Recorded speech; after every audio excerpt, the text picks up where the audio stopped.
Getting right into it, man. It's gonna be Donnie coming to you from Masao, Japan, Pinku style. Got one of my longtime buddies from Masao. We met a little while ago. It's been years since we talked and everything. Guys out there, of course, that are new to the podcast by way of maybe Collen's circle. Donald Jackson, Masao, Japan, Pinku style, running operated owner here. So my podcast is from the second floor of my garage.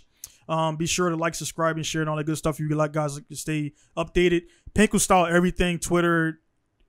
I mean, LinkedIn is my actual name because that's professional, and everything else is different and all that stuff like that. So Pinku style, you put it in there. I'll be the first 5 pages on Google. If you go past the third page on Google, it's not supposed to be found. That's just my general opinion and everything, man. So anyway, getting right into it, man. One thing right at the top, if you guys have seen a Sharpie GTR, this is the guy right here. So all those, this guy's an idiot. This is the guy you're speaking to right there, the live in the flesh. I finally get to bury this one. All right, sweet. Yeah.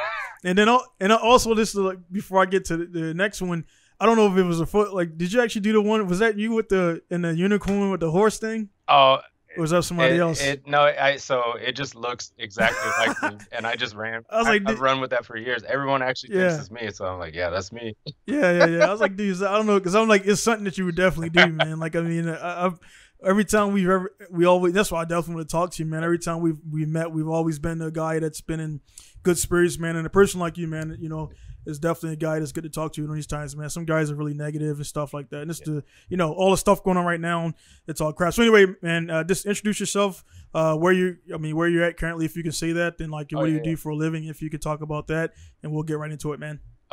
So Collen Kelton, right now I'm in Hawaii. Like Donnie said, we met in Misawa, Japan. That was 2000. I got there in December 2009. And so, I mean, actually, I think I got hooked up on, what was it? Like Gaijin Drift. I think I got on there before I ever even showed up, and I started like kind of networking with people. And by the time I got there, you were one of the guys that I had heard of, knew, so on and so forth. And then we wound up just cruising, going to the track and doing all the different stuff. So that was good. I'm in Hawaii right now. I've been here since 2015. It doesn't look like I'm going anywhere. Been in the Navy 16 years. I'm just gonna round that out to 20 because I'm close, and it's driving me crazy. Hope nobody that cares watches this. But so I've been in the Navy 16 years. I am a linguist in the Navy, and right now they got me going out to sea and hating life, and they make you earn your paycheck. And I mean, you grind and you get what you want, and I'm trying not to complain too much because frankly, it puts food on the plate of 2 kids, my wife. I got toys I can play with. I got a house, so I'm ultimately real happy about it. On the surface though, it's if you're not complaining, then you might not care. So I try to. Yeah, that's true. That's true. Some people feel bad about, like, I guess it's like it's unavoidable. It's just part. It's not. I guess if you're playing and you're getting it out, you're venting. So if you're not venting, you kind of hold a lot of stuff in. Eventually, it'll come out, all at once, and that's generally bad.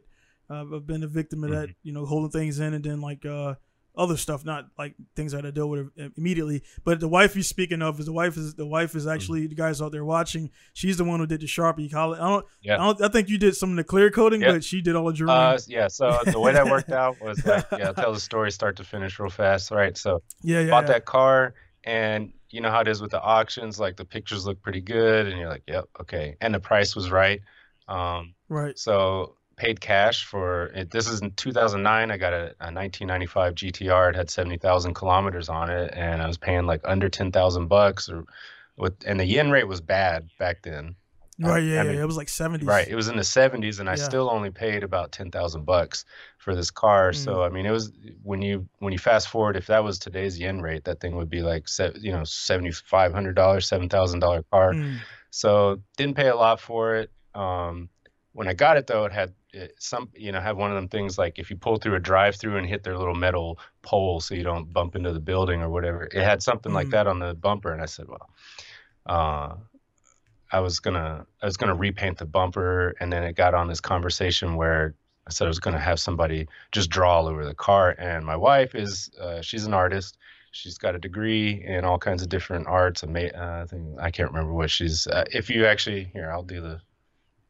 I mean, if you look behind me, you can see all the. That's all art table stuff. Or her drawing, yeah. That's all her. Yeah. I mean, I'm sitting in a chair that she did this, you know.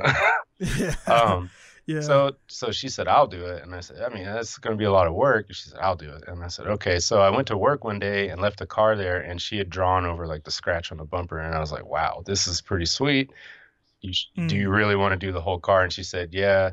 By the end of it, she was real sick of me and the car because it wound up taking about 3 months. Yeah. I remember parts of it at the hobby shop. Yeah, I was driving around with no hood one day and then no bumper the next day and stuff. But what happened was, so by the end of it, she would just draw the outline, and she made me. I had to go back and fill it all in because she got tired of it. So she would just draw the drawing and make me fill it in. And then the clear coat was another.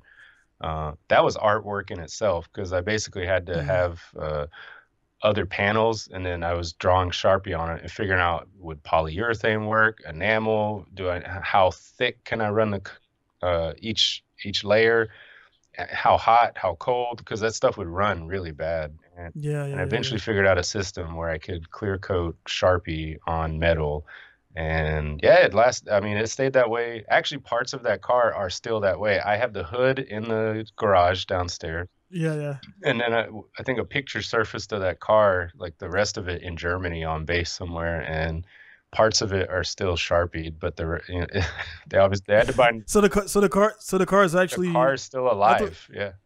Nice. Yeah. That's cool, man. That's like one of those things where like unfortunately with the internet and stuff like that, we see pictures all the time, man. But like some cars, like that car, I got one popped on my newsfeed actually about 3 weeks ago when you came to my house when I was in my first house in that bad location where I had the little small driveway. I put like the 5.0 show. I made it. Yeah. That pulled up, man, and it's like, it's cool. And the thing about it, man, a lot of guys didn't know you much, but they came in and you were like drawing on the car, and he was like, they won't say anything to you directly, but they were like, man, this guy's like drawing on a GTR, and I was like, dude, that's Collén, man. It's just that's like, I mean, because I remember one of the last conversations we had, you were like, dude, I think I'm just gonna put 1,000 yen bills all over it, stuff like that. You're like, and so many guys were like pissed off, man, about that. Yeah, I was always it got to that point where I was like, yeah, well, how can I actually just piss these guys off? Like, that actually is like we actually exercised a really good control experiment in real life with that car, because like the only people that ever came up to us wherever you went, or even when you drove by, right? Picture.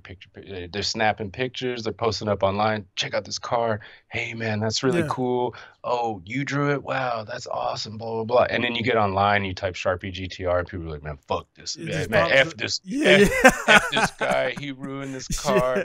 I'd punch him in the face if I see him. I'm like, I'm right here. Like, like, man, you were saying it was cool when you saw me earlier today in person. Yeah, it's interesting to see, like you have this total opposite dynamic online and in real life. No one ever walked up to me and said, this car's a POS and I'm going to burn it while you're eating your dinner tonight. Like no one ever said that, but they typed that online all night. Yeah. So. Yeah, unfortunately, man, the duality of like that. I talk about it a lot with guys that come here, and more so the customers, man, because like guys, I don't. Unfortunately, it's not that I don't want to associate myself with bass. I just got to keep a division, because if you get kind of homey with the guys, and they'll figure, oh man, I can get it, money off on this or money off on that. And I just, to avoid that situation, I just don't hang out. I'm not on the Masawa Gearheads page, and some of them take it the wrong way. Some of them know. But like some of the guys online, man, they'll say certain things, and when you face to face, they won't do it. And that's just like one of the things I come to accept about the internet. Yeah. I don't do it. If I say anything online, I'll be bold enough to say it in your face. And I'm not going online saying anything negative like that. We got way too much stuff going on. Family. When you were here doing that car, you guys didn't have kids at that time too, so it was a lot of spare time. Yeah. So we, I got 3 kids. You have 2. Back when we met, we didn't. I don't And think you neither of were. us, we weren't married either. Me Yeah, and my you wife were you Allison. dating Allison at that time? Yeah, we were. Yeah, that's why she wound up here. Yeah, She was dating. She came yeah. over on a what you call a visitor passport, and so Oh, she could okay, only okay. stay 3 months. And then so Right. like she finished that car 2 days before she flew out off that visitor Mm, visa, and then she went to Australia. She went to Antarctica for oh it was shit. like 3 or 4 months. She got like a little contract job down there and went to Antarctica for the Antarctica, summertime part of Antarctica. So which is still it's cold. yeah, I mean all Yeah. the she's got these once in a lifetime pictures, penguins chasing her around and stuff like that. But she had a good time there. And then when she came back, tried to settle in, and then all of a sudden freaking Fukushima Oh, yep, happened, and yep. that kind of put a stranglehold on everything. It seems like we just keep leapfrogging from one natural disaster to the next to like we can't Mm, escape anything around here. We we just keep walking right into the next one. So yeah. So how's speaking on that, man? How's because I gotta everybody I talk to, everybody's going to different things with the whole Corona hmm. stuff. I was careful not to mention it within the first minute because if you do, YouTube they'll tag you Oh and wow. demonetize you. So we're good now outside of a minute. So the Corona stuff, man, how's it affected you in Hawaii? Like, how's everything there? So for those not following the news and like a world away, as far as Hawaii is concerned, right? Like we are probably experiencing the strictest lockdown there is, at least in the States. I can't speak for any other countries and stuff, but from Mm, what I see and read, we have kind of one of the slowest responses as far as like we're just our government here in Hawaii is taking a very hardline approach to everything. It's just shut everything down. Don't go to work unless you absolutely have to. Military is obviously on that list of you got to go to work.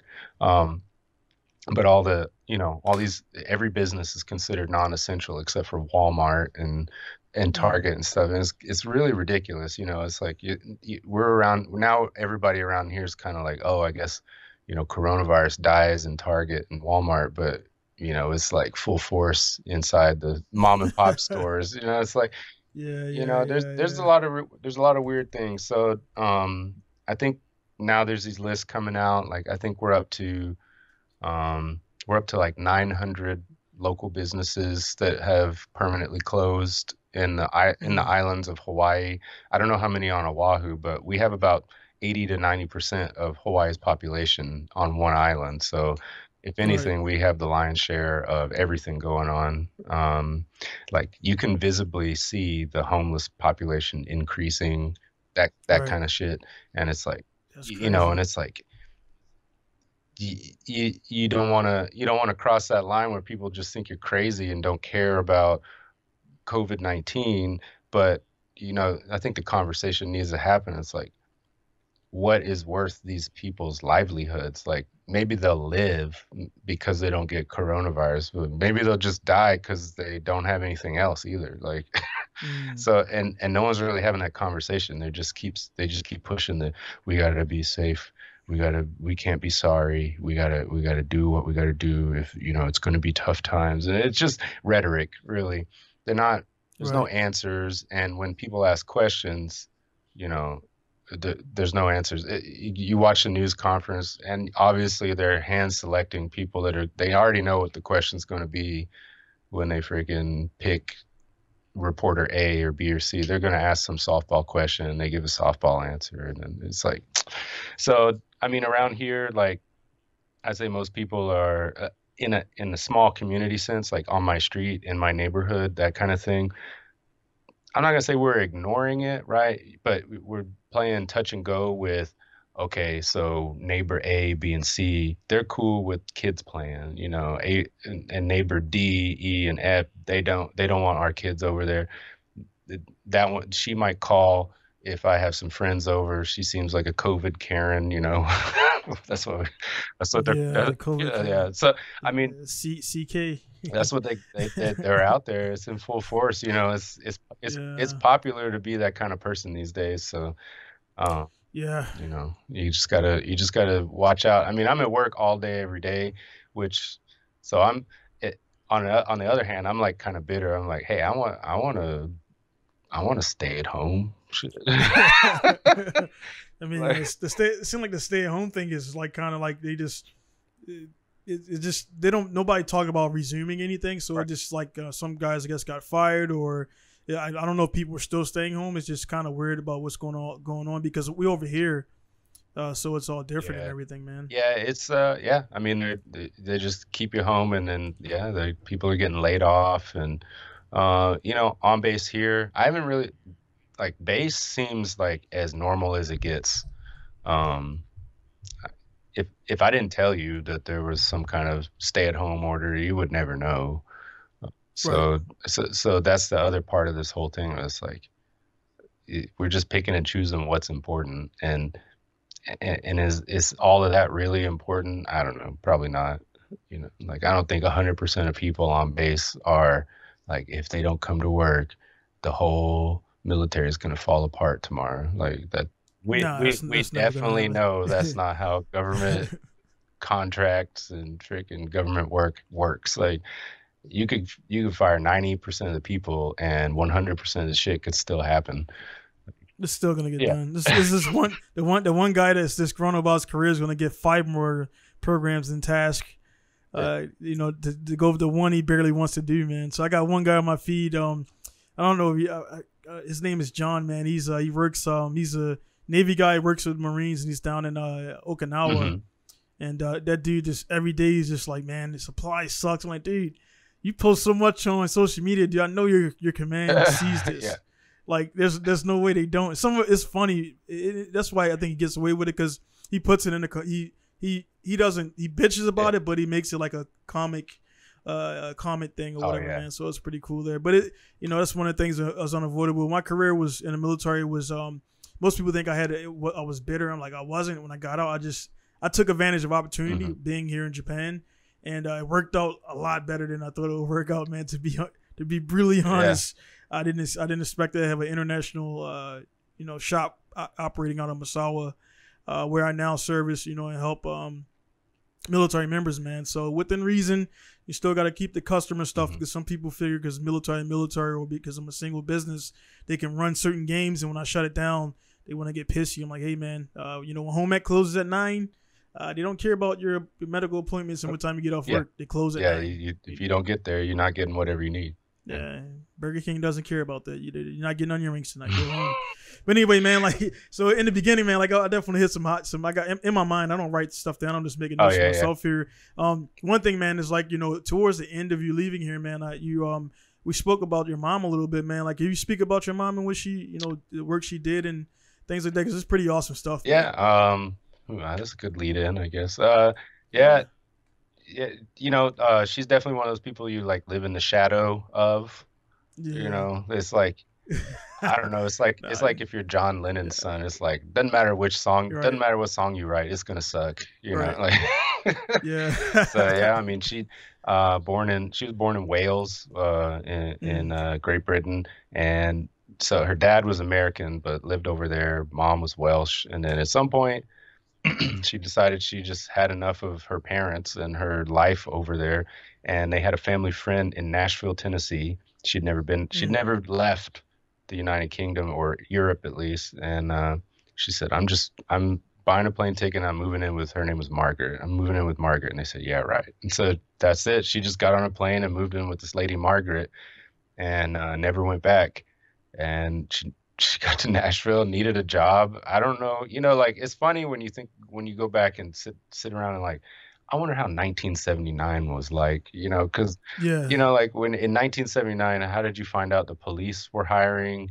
And then how do you go about that in the South as a black female with a Yeah. British accent? I don't know. Like, so she signed up for police academy and then got on a police department in Nashville, Tennessee, and then wound up doing 33 years there and went all the way through and left as the deputy chief of police of Nashville, Tennessee. Like, and the only reason she left was because the chief of police at the time, he put her name in the hat for U.S. Marshal for Tennessee. And And she was like, U.S. Marshal, yeah, right. So, you know, she went Tommy Lee Jones and put her name in the hat, and out of, you know, just like that, they selected her. So then she, so my mom became the U.S. Marshal for Tennessee, like not a deputy. She became the Marshal for The yeah. Yeah, the so the deputies, they get a silver badge. She got the gold badge. Right? So mm, yeah, so she did that for 5 or 6 years, and she finally retired like last year from that. So yeah, she wound up doing 39 years police work, which I don't know how you time something better, you know, because when you bounce it off how the news is right now, but I don't know how you wind up after yeah. 39 years, you just managed to retire, and they start setting every city in America on fire, but whatever. So yeah, I mean, she doesn't look at it as like a big deal, but obviously it is in a lot of ways. Um, like just those achievements alone, no matter who you are, right? And then to Yeah, to yeah. to basically be not an American and come over uh, and do the American dream, right? Like she made it all the way to the top of something, coming from nothing. I mean, she had the plane ticket, that was it, and it's not like her parents were of, well-to-do means or anything. My Right. grandmother was a school teacher, and my grandfather, he was Air Force veteran, not retired, stayed in Great Britain.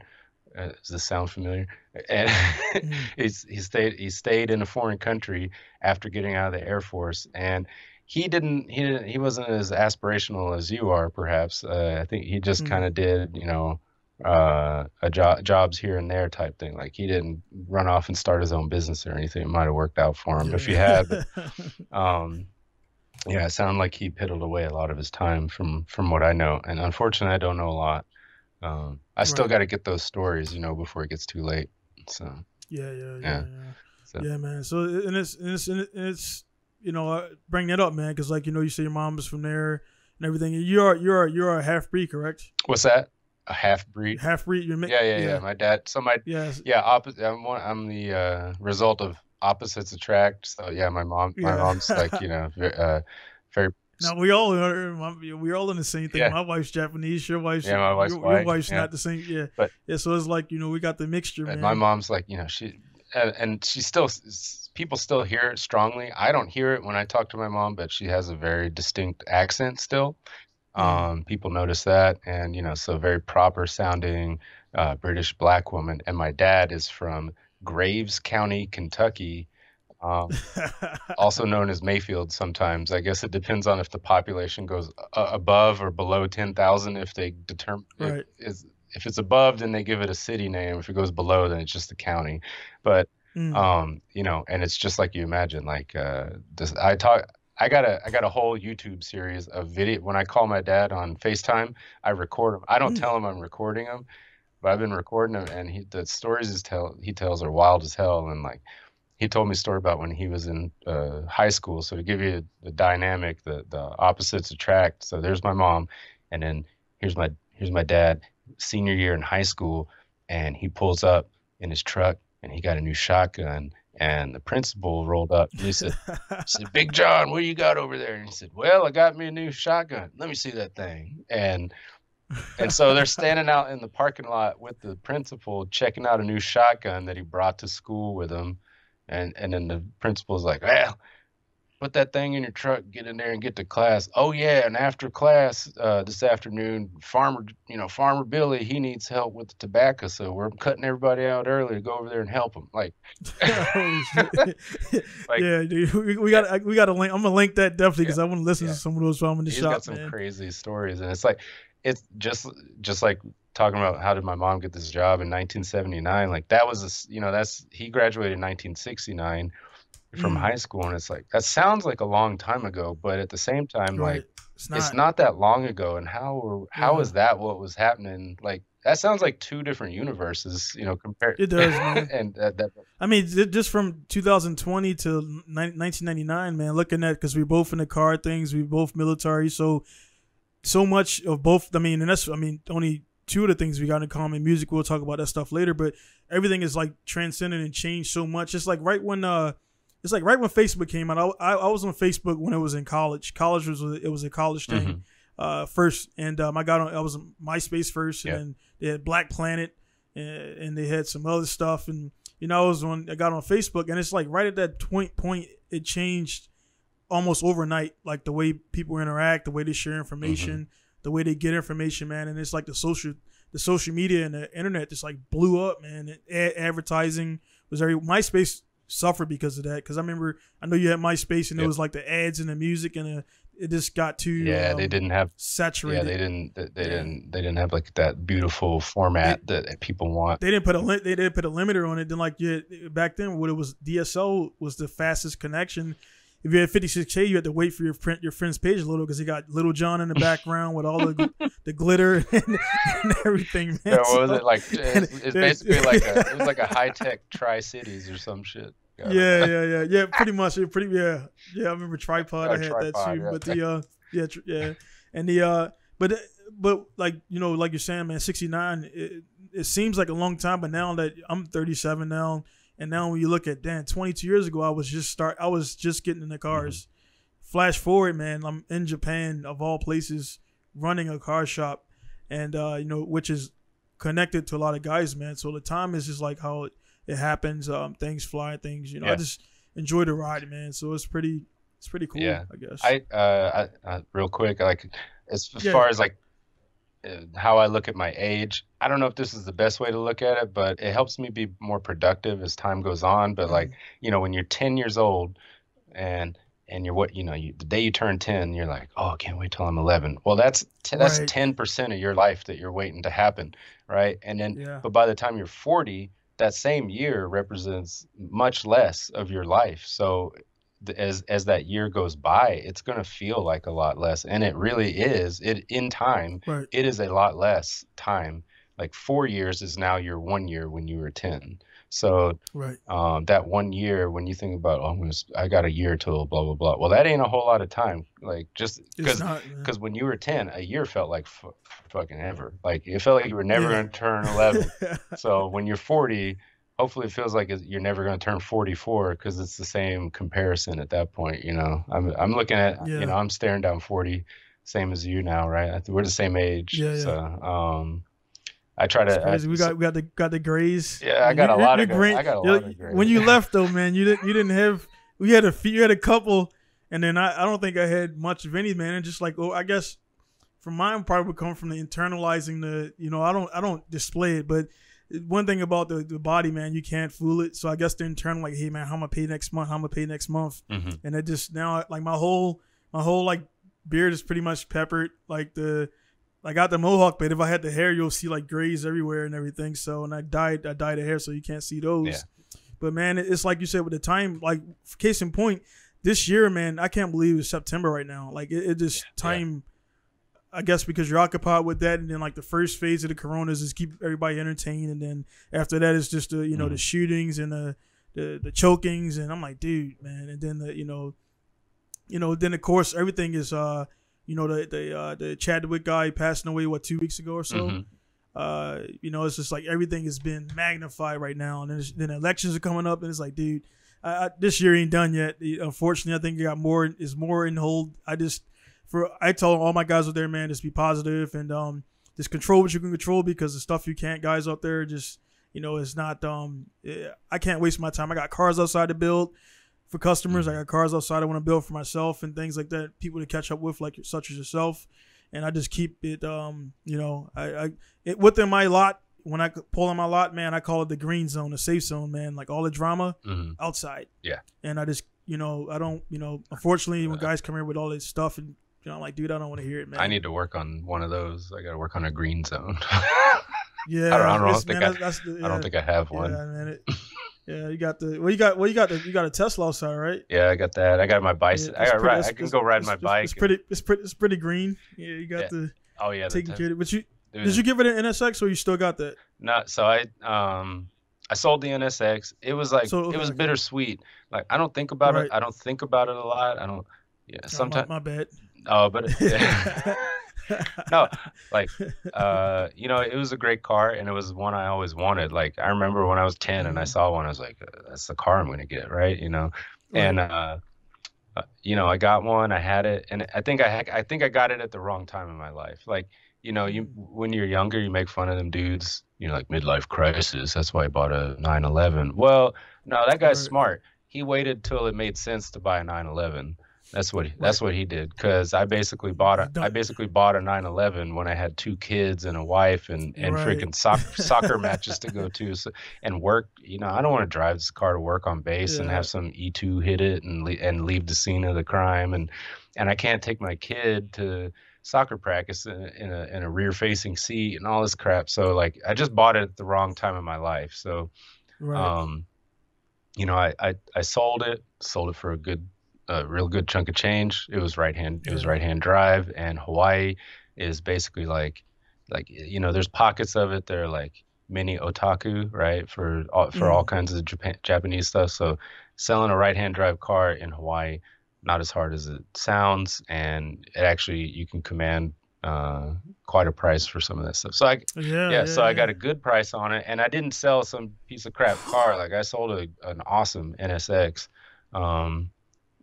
and I just turned around. I walked right into Tesla, and I bought a freaking performance Model 3 right on Mm. the spot. You know, got the color I wanted and whatever else. And like for whatever anybody thinks about the Tesla, like my takeaway is after 2 years of owning it, it is like at least for somebody with family, it is the freaking most perfect car there ever was. Yeah. I hate to say it. I hate to say it as like, you know, gas in my veins type guy, but the thing is the quietest car you're ever gonna have, which sounds like you wouldn't want that, but after a minute you're like, yeah, this is all right. Yeah, Yeah. this is sweet. It's the fastest car you're ever gonna just walk into the store, pick up and buy, and not only fast, but it's reliably fast. Like you just Mm. every stoplight, just slam the gas pedal down if you feel like it, and go 0 to 60 in 3 seconds everywhere. Right. You know, and it just no one can. It has that factor of no one can punk you type thing. Like people trying to zip out from behind you and go in the fast lane before you. Nope, sorry, that's not that's And you do it, and you do it yeah. quietly, quiet like a Yeah, ninja. It's like so like everybody that goes on a ride with me, no, it doesn't matter which street you turn down, just slam the pedal, go. You go 0 to 100. Guess yeah, who hears you? Nobody. You know when you're yeah, sitting in your house and you hear a street bike or a loud car and it's and you go, man, who the hell is that? It's 11 o'clock at night, man. F this guy. Well, that guess what? There's probably 10 Teslas out there doing it too. You just didn't hear them. So, yeah. um, and then you know, for me here in Hawaii, it makes too much sense. How many times can you drive around the island a day before you just look like an idiot? Like you're not Mm. gonna drive so far that you can't just charge the car up somewhere that you go. On base, I'm very fortunate because not everybody has this, but right outside my work, I don't know what kind of policies are in place on base, but if so many people work in a building or whatever, they put an electric charger outside of it. So we have a free electric charger. So I pay $0 for this car Nice. Like you just plug it in, you have a full charge, go home. If you every time you go to work, free charge, you're there. You know, it charges all the way full in one. You know, you're never going to need to pay to drive this car. You buy tires and you buy windshield washer fluid. Now that being Mm. said, there is this. I have a car in the garage that needs a lot of TLC because I do love cars in all sorts of shape and fashion. It's an old I think you saw my old freaking African warlord car. Yeah, Yeah, yeah, so yeah. I got another one of those, but now I got the station wagon warlord car. It's got this I got a 7-seater station wagon with the rear facing seats. Kids love that shit. So Yeah. You just need some gold AK-47s, man. You'll be good, yeah, man. I found some sick ass like double step lip BBS wheels to put on it. You know, I already got the lowering springs are in the back seat. Like this, you know, I'm No, now, man, you're gonna look like a family urban yeah. pharmacist, like from New York, man. That's what they drive back in those times, man. But it's great, like say with the kids and everything.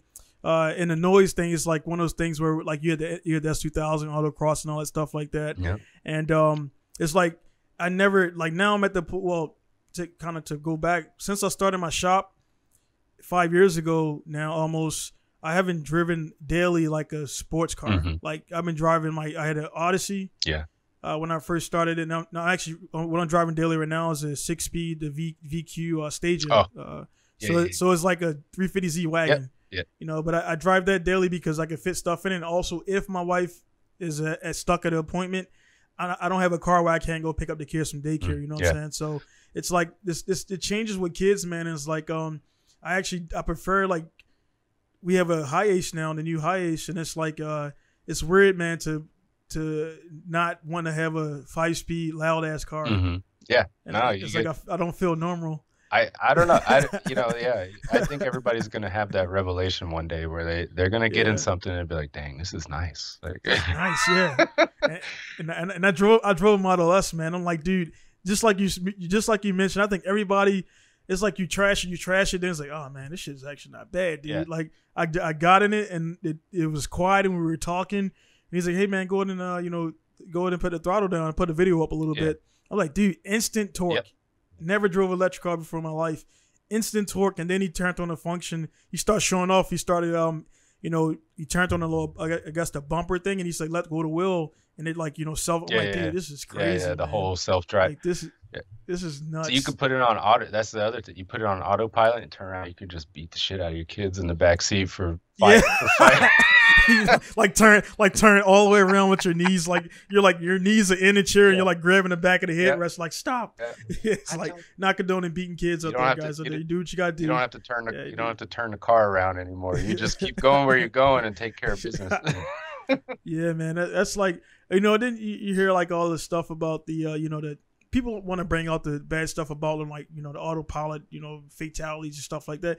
That stuff's gonna happen. No, I mean, people have been passing away from, that's kind of where the rules come from in the Army. Like, don't do that because some dude blew himself up, putting his face in a bazooka or something like that. So it's like, it's kind of like, that when people make those arguments, I'm not even gonna I'm not even step in that dog do, right? Like, people die while autopilot's engaged. Yep, I got it. But a lot of people die while regular pilot is engaged too, and it's orders of magnitude, right, of people dying, getting hit by other people that are supposed to be driving, but they're looking at their cell phones or they're doing whatever else it is. They're drunk. Like, there's just all kinds of shit, and it's like, if you're gonna roll the dice, do you roll your dice with freaking Terminator driving or with drunk person on a cell phone? Like 10 times out of 10, I'm gonna let the Terminator that's true. drive because they got a low chance of messing it up. They might mess up. They might mess up, but they got a low chance.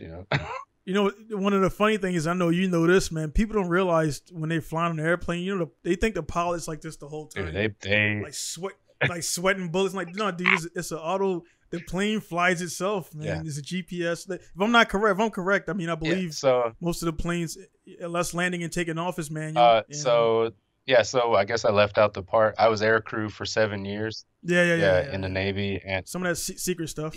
I mean, but the planes are normal, right? So I flew on the I flew on the EP3, and then with the Air Force, I flew on the RC-135s, which is a C-135 with extra equipment, or a KC-135. They all have the same flight equipment as far as up front, who's making the plane go up and down, right? So the only thing that you have to do manually in those planes is freaking apply throttle, and when it goes fast enough, pull back on the yoke, rotate, and then, and then put the flaps up, put the landing gear up, and then once you get to once you're in the air, so it's called flight director, and the dude comes over, the tower comes over, and 1 2 3 4 turn to heading 120 and 5,000 feet altitude. And I mean, you can literally, this program, flight director, you hit heading 120, altitude 5, and then there's a button with 3 zeros, boom, and then enter, and the fucking plane will go whoop, like that. And as soon as That's crazy, as it's coming close to 120 degrees heading, like at, you know, at 110, it goes, wah, wah, you know, it'll tell you that you're about to be on 120. And then when you get to 120, it'll freaking level out. And same thing with altitude. You'll see the numbers like, and then it goes like that. It slows down, and it goes, and then you freaking just acknowledge. And I mean, every time they come over the radio, they say, 18,000 feet. And you go 18000, enter, and the plane goes. So crazy, you know, you can fly it manually, but nobody's doing that. The C6, was it the C6 pilots? The little set, not the I can't remember. They're like the little 12-seater planes. They're very small, but like every time we went on them, they'd get permission to take off. They'd take off like that, and I'm telling you, as soon as the freaking plane was off the ground, the wheels were up. They're like, they would put newspaper up in the windows and get out the iPad. I mean, yeah, that's like people there probably like, dude, really? Like, yeah, like you think those dudes are sitting there for 16-hour flights from Dulles to Tokyo, like this holding a stick like this? Yeah. I mean, like, nah, dude, no. They could, but I mean, no one's gonna do that at all ever. That's why you got a co-pilot, man. You got one person asleep while the person's awake, man. So there's only there's only one plane I've been on where they didn't have autopilot. It was the EP3. God bless everybody that flies on that plane, because that also is another fact about it. You can tell when it's not autopilot, like as skilled as those pilots are, because I will tell you they are skilled for having to manually fly that thing all the time. You can tell it's not autopilot. Autopilot, just like a Tesla, can stay in the lane on its own and not hit cars when they slow down and all that stuff. Like, the stuff is very advanced, and it just frankly does it better than humans. Just like in a car, right? You know, whenever dual clutch gearboxes and Porsche's PDK and all the every different version of a non-manual shifting gearbox out there came out. Everybody's slagging on it, like, no, I'm always going to row my own gears and blah blah blah. Right. And the car that changed it. And then I drove a E90 M3. And I'm like, man, fuck this shit, whatever, right? And I put it in, and then you drive down the street and you go, and I'm buying one. That's it. Like, right. Like, I bought one. I bought an M3 with that shit in it. I was like, and I put it in like they had like this ridiculous freaking blip shift mode. There's just default to that one. Wow, no reason to do it whatsoever, but that's how I'm gonna go drop my kids off at school. Is freaking I'm gonna freaking drop shift on these freaking hall monitors right now. Like, you got your rotor smoking. And I don't know excessive braking. And I don't know about Japan, but right, like every now and then I'll see like the article and I'll click on it and look, and it's like, how many cars can you still get with a manual transmission in the States? And it's like, is almost none, you know, like, and no one really cares. And then now 10 years down the line, when all those cars have started disappearing, and you don't see anybody saying, man, I'm not buying a Corvette because it doesn't have a 6-speed manual transmission. They're like, why doesn't it have a 9-speed freaking, you know, like, now people want more freaking video game style bullshit, you know. It's like, and because that's really true. There's like, we are in the video game generation of people that are buying shit. Like, that's true, man. That's true. I mean, shit. I mean, I'm a that's why I have downstairs. I have the rigs. People walking in like, man, why games are? I'm like, dude, because Gran Turismo. There's a reason why you're getting your car built, because that's what started me in cars. Like, I didn't.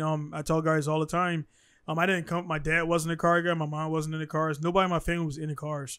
So I got in cars by Gran Turismo 1. I'm like, dude, why is the R34 cost this much, but you can get the Powell for this much? Then I figured out that there's a difference, a performance difference between the Nissan Powell and the R34 GTR, man. And it's like, then I'm in a stage in my life now where it's like, I got about 35 cars collectively. Only like 16 of them run. So I mean, it's not like it's not like but it's like it's easy to collect cars. And every time this is corny as hell. Every time I get a car, it's like I play the music in my head from getting a new car in Gran Turismo, and then I park it in a lot. I don't want to drive. I don't want to get in the car right now. Wash it. You change the oil. Yeah, change the oil. You get horsepower. I put a turbo in it, and it's like, so that's a weird thing. And I don't like selling my cars, but I will sell them to keep the the business open. Yeah. But it's like it's a collector's thing. I got a RS or RSX in the States. I got a Integra DC5 a few weeks ago for $800. Oh wow, yeah. I got a Honda. It's not a Type R, but it was an F20. I got it for $100. So it's like it's easy. You know how it was in the Sawa guys want to get rid of a car. Maybe got a transmission slipping. I can swap something in it. They think they can. They're trying to PCS with just dumping the car, and then they realize that they ain't getting out without getting that car out of their name. So dude. So I just sit back and like, cool. I'm gonna get that eventually. I got an Evo Evo 8 MR for $800, dude. Like 6-speed transmission, everything. Wow. The dude wrecked it and everything, and messed it up, but everything else is good. So all that's gonna go into an Evo 1. So it's just here it's easy to collect cars, and but a lot of guys out there, you've been here again, get the misconception that Japan is cheap, and that's one of the biggest things I say every week. I'm like, dude, it's slightly more plentiful, but it's not cheap. And when they're like, what do you mean? I'm like, dude, the junkyard here is all K cars and Subarus, and not even the Subarus people want. Yeah, the same cars that are rare or that you think are rare. Same. Yeah, man. like you don't just see. Well, you do see a lot of GTRs when you're around a military base, but if you look at the general Japanese population, you don't see a lot of dudes just driving around R32, R33 GTRs. Like, it's uncommon. It's not the most cars you see, but when you go on a base, it is kind of funny. Like, there was actually here, it's not GTRs and stuff, but I was laughing my ass off. Same idea. Sometimes I'll just drive through the barracks parking lot on Pearl Harbor. I'm just driving through to see what I see. And it's like, you would think that it was Admiral Rowe living in there. Like, there's the one I stopped and took a picture of, brand new Audi S5, or maybe not brand new, but like looked really nice. S5 freaking, I don't know, $70,000-$80,000 car. And I'm talking like E4 and below barracks parking lot. They're like, what are you doing, dude? But I mean, I guess that's what's hot in the I guess that's what's hot in the streets. Like, but hey, X see that credit score, that interest rate. This dude bought a car that cost more than mine, and I waited. That Tesla is the first brand new car I ever bought, and I waited 16 years after getting this job to buy it. And not only that, but I but I sold a car for $40,000, and then just turn around and put that on. I'm not making $70,000 car payments. Like, this, like, I'm not crazy, but this dude is probably living freaking. I don't even know if you call it paycheck to paycheck, because there ain't no way that car's cheap to just have. I don't, not even drive, like, just have. Yeah. That is like, speaking of X. I mean, you mentioned that with the Tesla that we got. I know you remember the Hiace when you were here, the Toyota Hiace. So I had the Odyssey first, and when I had a family, I was like, man, if I have a family, I just like the way the Odysseys look. We lowered it, of course. It was nice. I was going to make a turbo kit for it, and then Japan. I decided you guys have you got like a little bit different Odyssey over there. That's like small. Yeah, ours is more. Yeah, ours is the better. It's pretty much an Accord with 4 doors and like a bubble on it. I took it to the mountains. It handles great and everything. But after we were on the third. We had the 2, and I made her pregnant. We had a third one, and it was getting tight in there, and so I was like, look, man, I want to get the Hiace because I always liked the Hiace, and but they were like 40-50K, man. I'm like, dude. Yeah. So I was trying to sell some cars and get it, make it happen, and it was going on almost a year with me trying to do this to get the car sold. And she was like, they got this thing called Flex or whatever, where it's pretty much a you lease to own. And you put down so much, and then they pay for the JCI and the road tax. The only thing we pay for is insurance. So right there is a saving. You know how it is. And then that's a savings right there. Yeah, and that's another thing a lot of your base guys don't get too. When you're not military, that shock in is not a joke. Like, That's why I'm across deregistered, man. $540 for road tax for the 500 300 plate, and for say if I do JCI blank, it's about roughly $1,300 to $1,400. Yeah, I when I was in Okinawa, I had that GTR, right, 95 GTR. Just so happened, right across the street from me, one house over, this old Japanese guy, I don't know why, he had a 97 R33 GTR. And it was silver. It was the same exact car, just didn't have the crazy paint job. No marks. Yeah. And one day I asked him, I was like, yo, can I see your paperwork? I wanted to compare what a Y plate versus regular plate on the same exact what the same exact car was. And as it turned out, like when you did the JCI and the compulsory insurance and all that other stuff, like when you added everything up it was fully double what I paid. Yeah. It was double to keep his car just registered on the road. Plus, well, with a GTR, maybe it doesn't count, but like depending on the car, you're also not buying gas on base. So freaking out there buying $5-6 a gallon gas and having that no access to base is costs a lot of money. Yeah. Yeah, man, it definitely does, man. I got out 2012. Out of the military, but I did contract. I was still DOD for 4 years. I worked at a PAX terminal. Then I worked about 2.5 years with the F-16's GPS systems for navigation. And I was still on the sofa DOD. And then right after I turned that card in, dude, it got real, man, really quickly.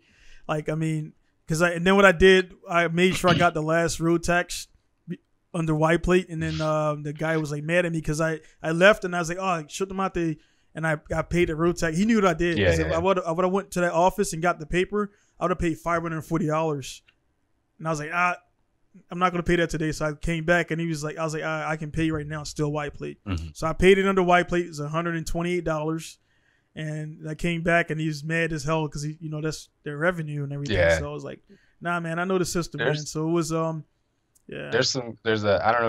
I don't know, put him on blast, but I don't know if you heard of Patrick LeChance. He actually has the same stager you're talking. Oh yeah. Is he still in Okinawa? He's in Okinawa. Yeah, he had that 600-700 horsepower R32. But yeah. So, well, he's also he's a reservist, and he has figured out some system where like when he activates, he can get a Y plate or something. And so he he's been in the reserves for like 20 years living in Okinawa and like strategically activating just to register cars and shit. Jesus. Like, hey man, like how real is it that you stay in a reserve so you can get a deal on registering cars? Nah, like, he needs that spare money for that huge turbo in that 32 he had, man. So that thing is huge. Yeah, he has I don't know how much that car cost. It must be like $100,000 car, easy. He still have it? He still has it, and now he's putting like a fully sequential 6-speed in it. He bought a bigger turbo. He got an RB30 from Australia. Nice. So he got the RB30. He wants to put the dual overhead cam head on it, and he's gonna bore it out too. Like, he's not just like, he doesn't, if it moves, he doesn't leave it alone. Apparently, he just bore that out. No, change that. So I can make it bigger, make it go faster. So. Yeah, I remember he had because he was ahead of the game with the. I remember one of his turbos being so big that he had the grindy valve cover. I've done it before, but it wasn't that it was too big. It was that the manifold I got was cheap and it was poorly designed. And back then, I think also too, he may have been faced with that too because the manifold wasn't poorly designed. It wasn't suited for that big turbo. And so he had to grind the guys there who don't know. He had to cut a piece of metal too. Yeah. So he had to make like a ellipse so that I think it was a compressor housing. I think the I think that might still be how it's set up. That was the first car I was ever legitimately scared in. Like, because I mean, it's like it was too fast, and it's it always feels a lot faster when someone else is when you're not driving. I'm just sitting in this car like with no control over my life now, and it's like we could just go 150 into the side of a freaking building. Like, yeah, that's true, man. Unfortunately, like that situation with the Paul Walker where he wasn't even driving. Right. That's like got to be the worst. It's like I don't know what, you know, there's a bunch of conspiracies around what happened with that thing and all that stuff, man. I tend to believe, I don't know if you saw like this, there was at least the tires kind of has the most credence with me. They're talking about like a lot of these like $300,000-$400,000 cars that rich people buy, right? What do they do with them? They park them in the garage and they drive them once every 2 months because they got $400,000 cars. Well, you know, you look at the side of tires, you can see when it was manufactured, and it doesn't, you know, you have a tendency to change tires when the tread wears down. Well, if you have this car and the other 20 expensive cars you have, plus you travel all over the world because you're busy, well, the tire's never going to wear down, but they will get old as hell, and they'll get hard, and they'll get slicker than shit, and they won't hold traction. So I think the tires on it were the ones that were sold with the car brand new. And they've never been changed. So, you know, this car's riding around, they're going at the full limit of the car on 10-year-old tires, and they probably either maybe they blew out, or they just couldn't control what they were trying to make it do, because you know they got. And not to mention that car itself is notorious for like a lot of I think the dude from Jackass, Ryan Dunn, crashed his that particular Porsche. Yeah, the GT. They like labeled as as like a widowmaker, because it's one of those cars where I wouldn't put it in the same class like an MR2 or an AP1S 2000, but those cars, if you don't know what you're doing, and the guy driving snap oversteer on you. Yeah, right. The guy driving wasn't amateur. I mean, they both knew their way around cars. But I mean, even Lewis Hamilton crashed. I guess I don't believe if he's ever crashed, but you know that might be somebody's gonna get mad at me about that. But any other guy out there that's F1 has crashed. Anybody can crash if those guys can crash. Right, man. right. Ayrton Senna, all that stuff. Yeah, man. That was stuff like that, man. You know, you think about, you know, life and stuff, man. Like you talked about earlier, it's like, man, if they would have canceled that, you know, run. I'm pretty sure you've seen the story. You know, I guess it was raining and stuff out there. He was complaining about it before Right. Yeah, and it was like you kind of get those feelings, but you don't want to be a man and swallow it and race and everything, man. And if the accident never happened, man, he'd probably still be here. You know, broke more records, but you don't know. It's possible. But he also was kind of crazy. Like I can't. Yeah. So, you know, forgive my F1 knowledge too, but I did see the race at least. You know, way after the fact, right? Like it came down to the last race, and all he had to do to win the championship was make sure freaking old boy didn't finish. What was his name? Friggin' his arch nemesis. I can't remember. See, everybody. Let's get people mad in the comments. Anyway, so in the was it Prost? Alan Prost. So in the very first, like they literally like and go, and they take off from the start line, and in the very first corner, what does he do? He gets on the inside and just rams dude straight off the track, takes the car out, takes both of them out of the race, and he wins the championship.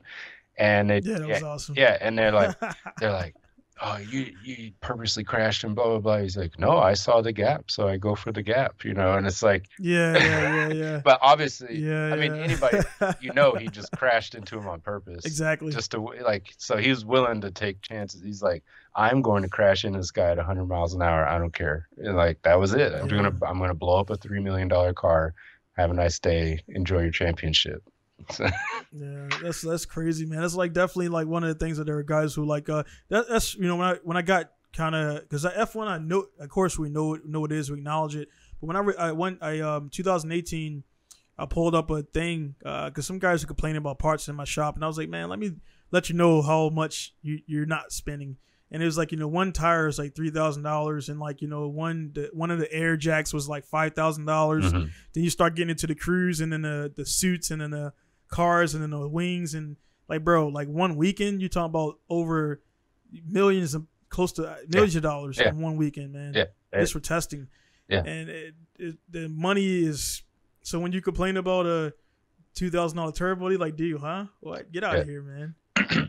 Even, you know, like as time goes on, I get more and more into bike racing, and even bike racing. Oh, like, dude. If you just like, if you just watch one bike race, like, your standard group of guys that are riding bikes in a professional race, I mean, Right. those bikes, and you could say that it is or isn't worth it, right? But the street price And on, we're talking about pedal bikes, yeah, I'm correct? talking about bikes with no in, I mean, yeah, the guy, oh guys that are yeah, like bikes, like no, I'm yeah, not talking about MotoGP. I'm talking about pedaling. bicycles. Talking about Bicycle. bicycles with no engines on them, and these things, Right. they start the cheapest. I think I saw a story. The cheapest bike in the peloton is what it's called. I think it was about $4,500 was the cheapest bike Crazy. anyone was riding in there, and then the most expensive was 13,000.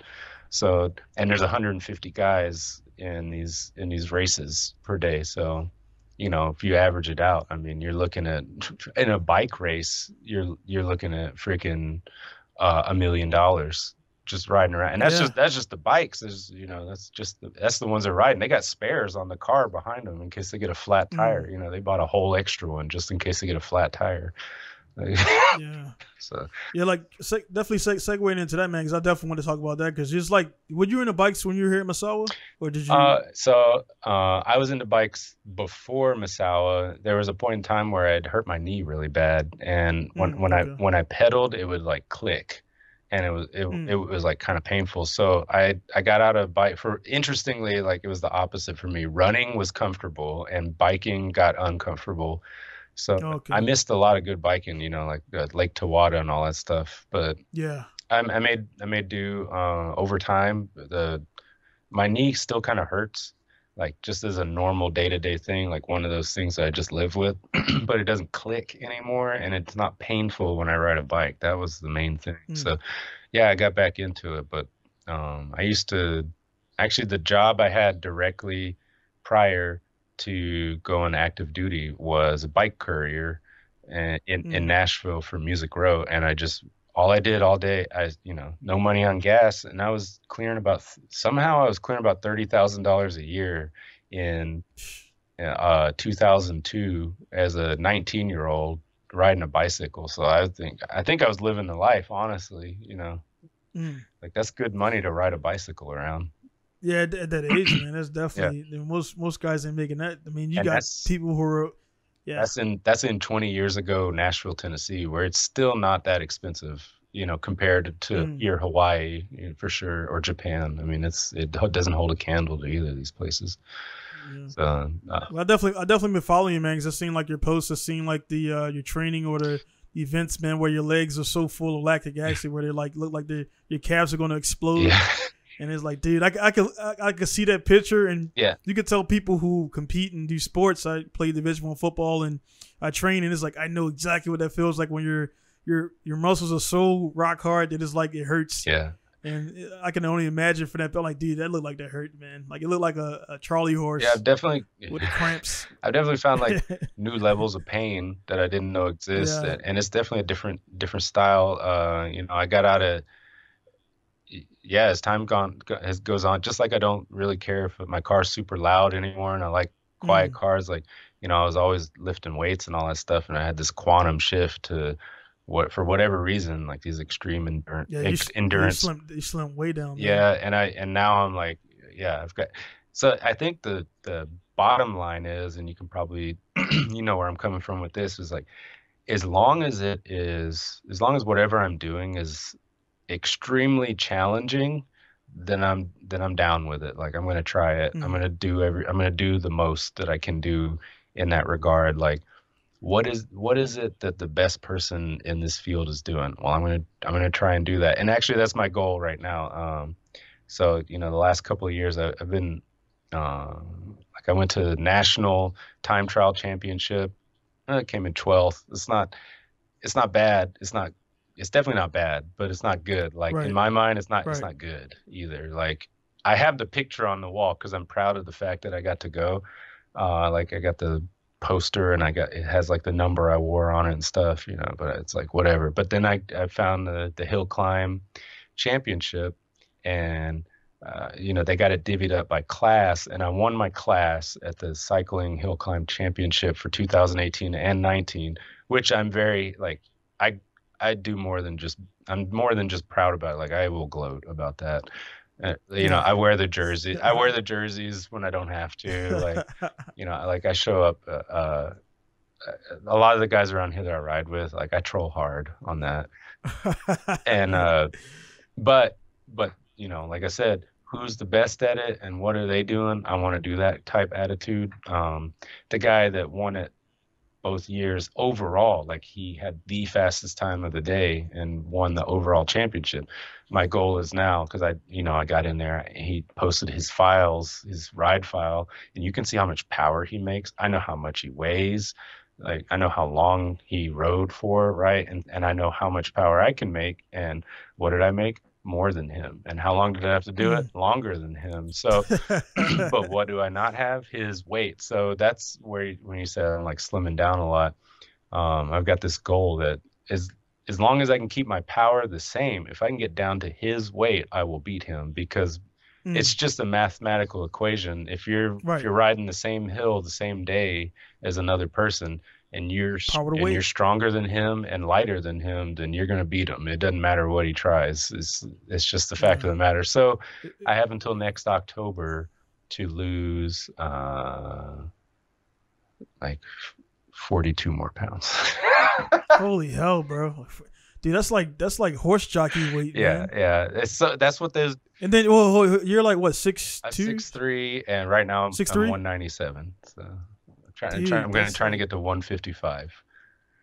Man. So if you just flip on the Tour de France, like that is the power to, or everybody. That is the you know, for whatever height they are, that's what weight they are. Like the dudes that are over 6 foot, none of them are over 160 pounds, except for the sprinters who, I mean, you could see that you know, them dudes are big. Like they look like big old dudes riding bikes, and they shouldn't be. But they're not there to win the overall race. They're there for the flat stages to win it's called the green jersey. They're just there to win a championship for the sprinters jersey. And then if it's like a real hilly stage and there's no sprinter points, they will go as slow as they possibly can and still actually finish the stage. Like they don't even try. So that sounds like the life almost, but because they're good. That's crazy, man. Like that's crazy, man. That's like that's like, so one thing for sure is like you never have to worry about the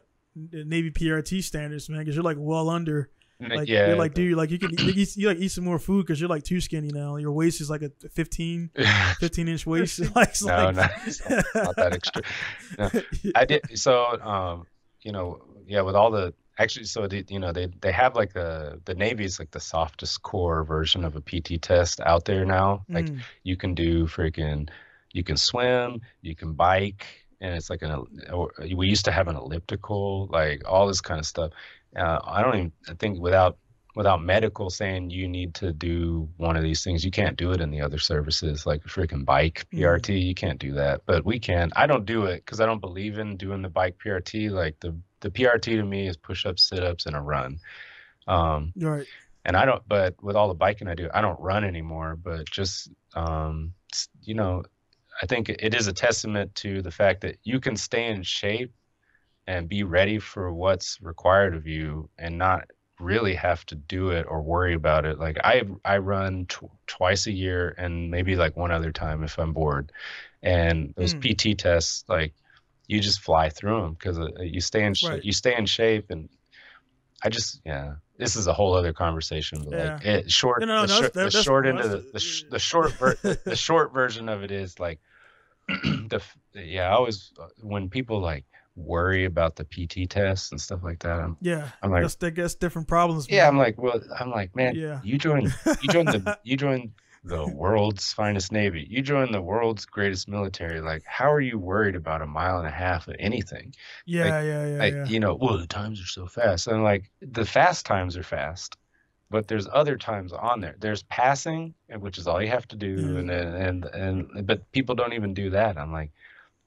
I was like, and I had this chick. I'll tell you a quick story. So there's this chick that she failed the run. She came out there. She's new, just out of boot camp, A school, and then showed up to our command, ran like almost 18 minutes on a mile and a half. Total failure for, I think she's 20.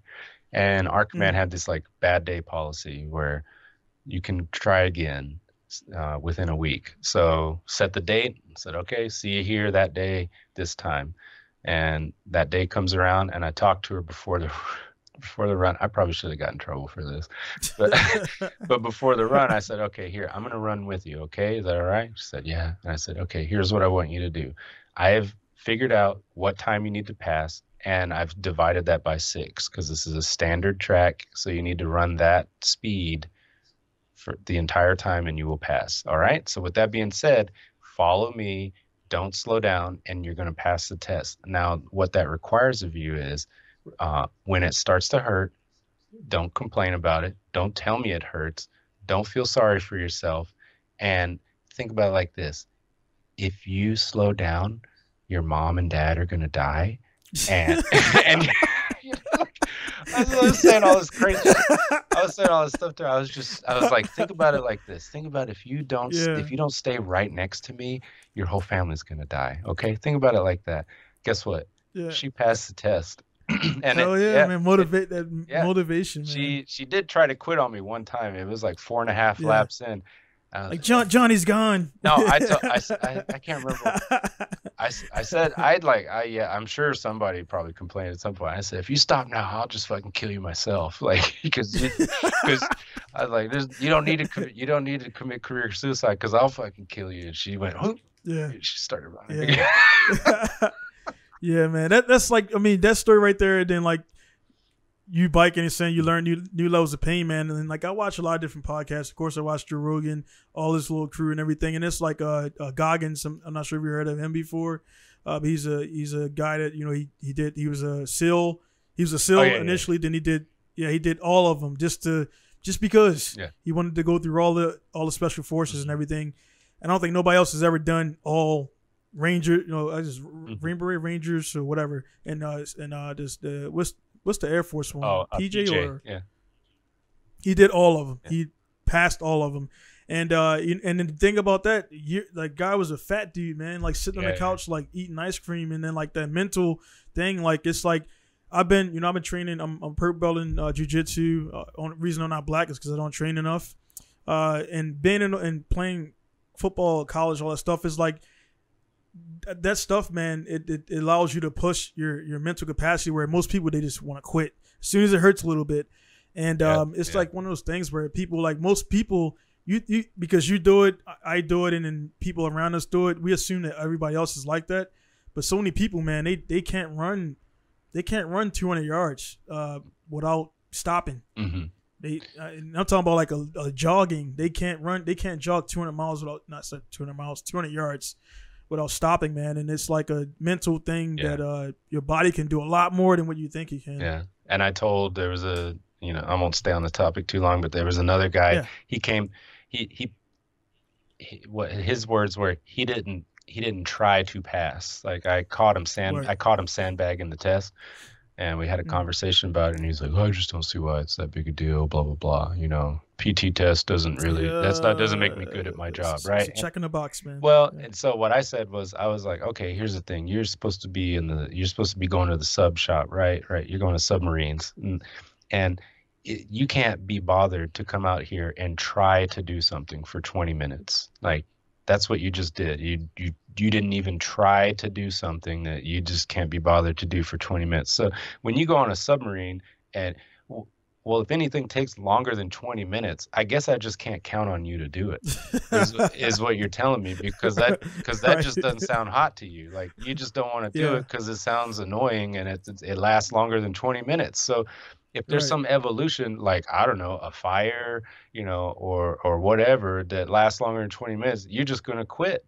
You're just going to decide that's not what I want to do right now. And so that's like, if this is the one way you can prove that you can do your job and that you could be trusted, then think about it like that. Like, don't think about it like a PT test. Think of it as somebody's making sure that you will give effort even when it doesn't matter. Because if you'll do it when it doesn't matter, you'll damn sure do it when it does. But if you won't do it when it's not stressful, when it's not really, do or die, and really it's just this check in the box. Like, if you can't even do it then, and be happy that you got paid a day's pay to show up to a track and run for 10 minutes and do push-ups and sit-ups. I mean, that's the other thing I start to think about too, is like some of the stuff I do and get paid to do. It's like, how like, why am I standing in a crowd? Why am I standing in a crowd of people that are complaining about this? Like, you just spent, like, you get up, you go do this PT test, and then you go, oh, I got to go back home and take a shower and then iron my uniform, and I got to drop my kids off at school, and then I'm going to get some breakfast and blah, blah, blah. It's like, so a PT test winds up taking like 3 hours, and you get paid the whole time, and you still complain the fact that you had to do a PT test. Like, that shit just got you out of work for 3 hours. Like, to be happy. Like, I'd take a PT test every day.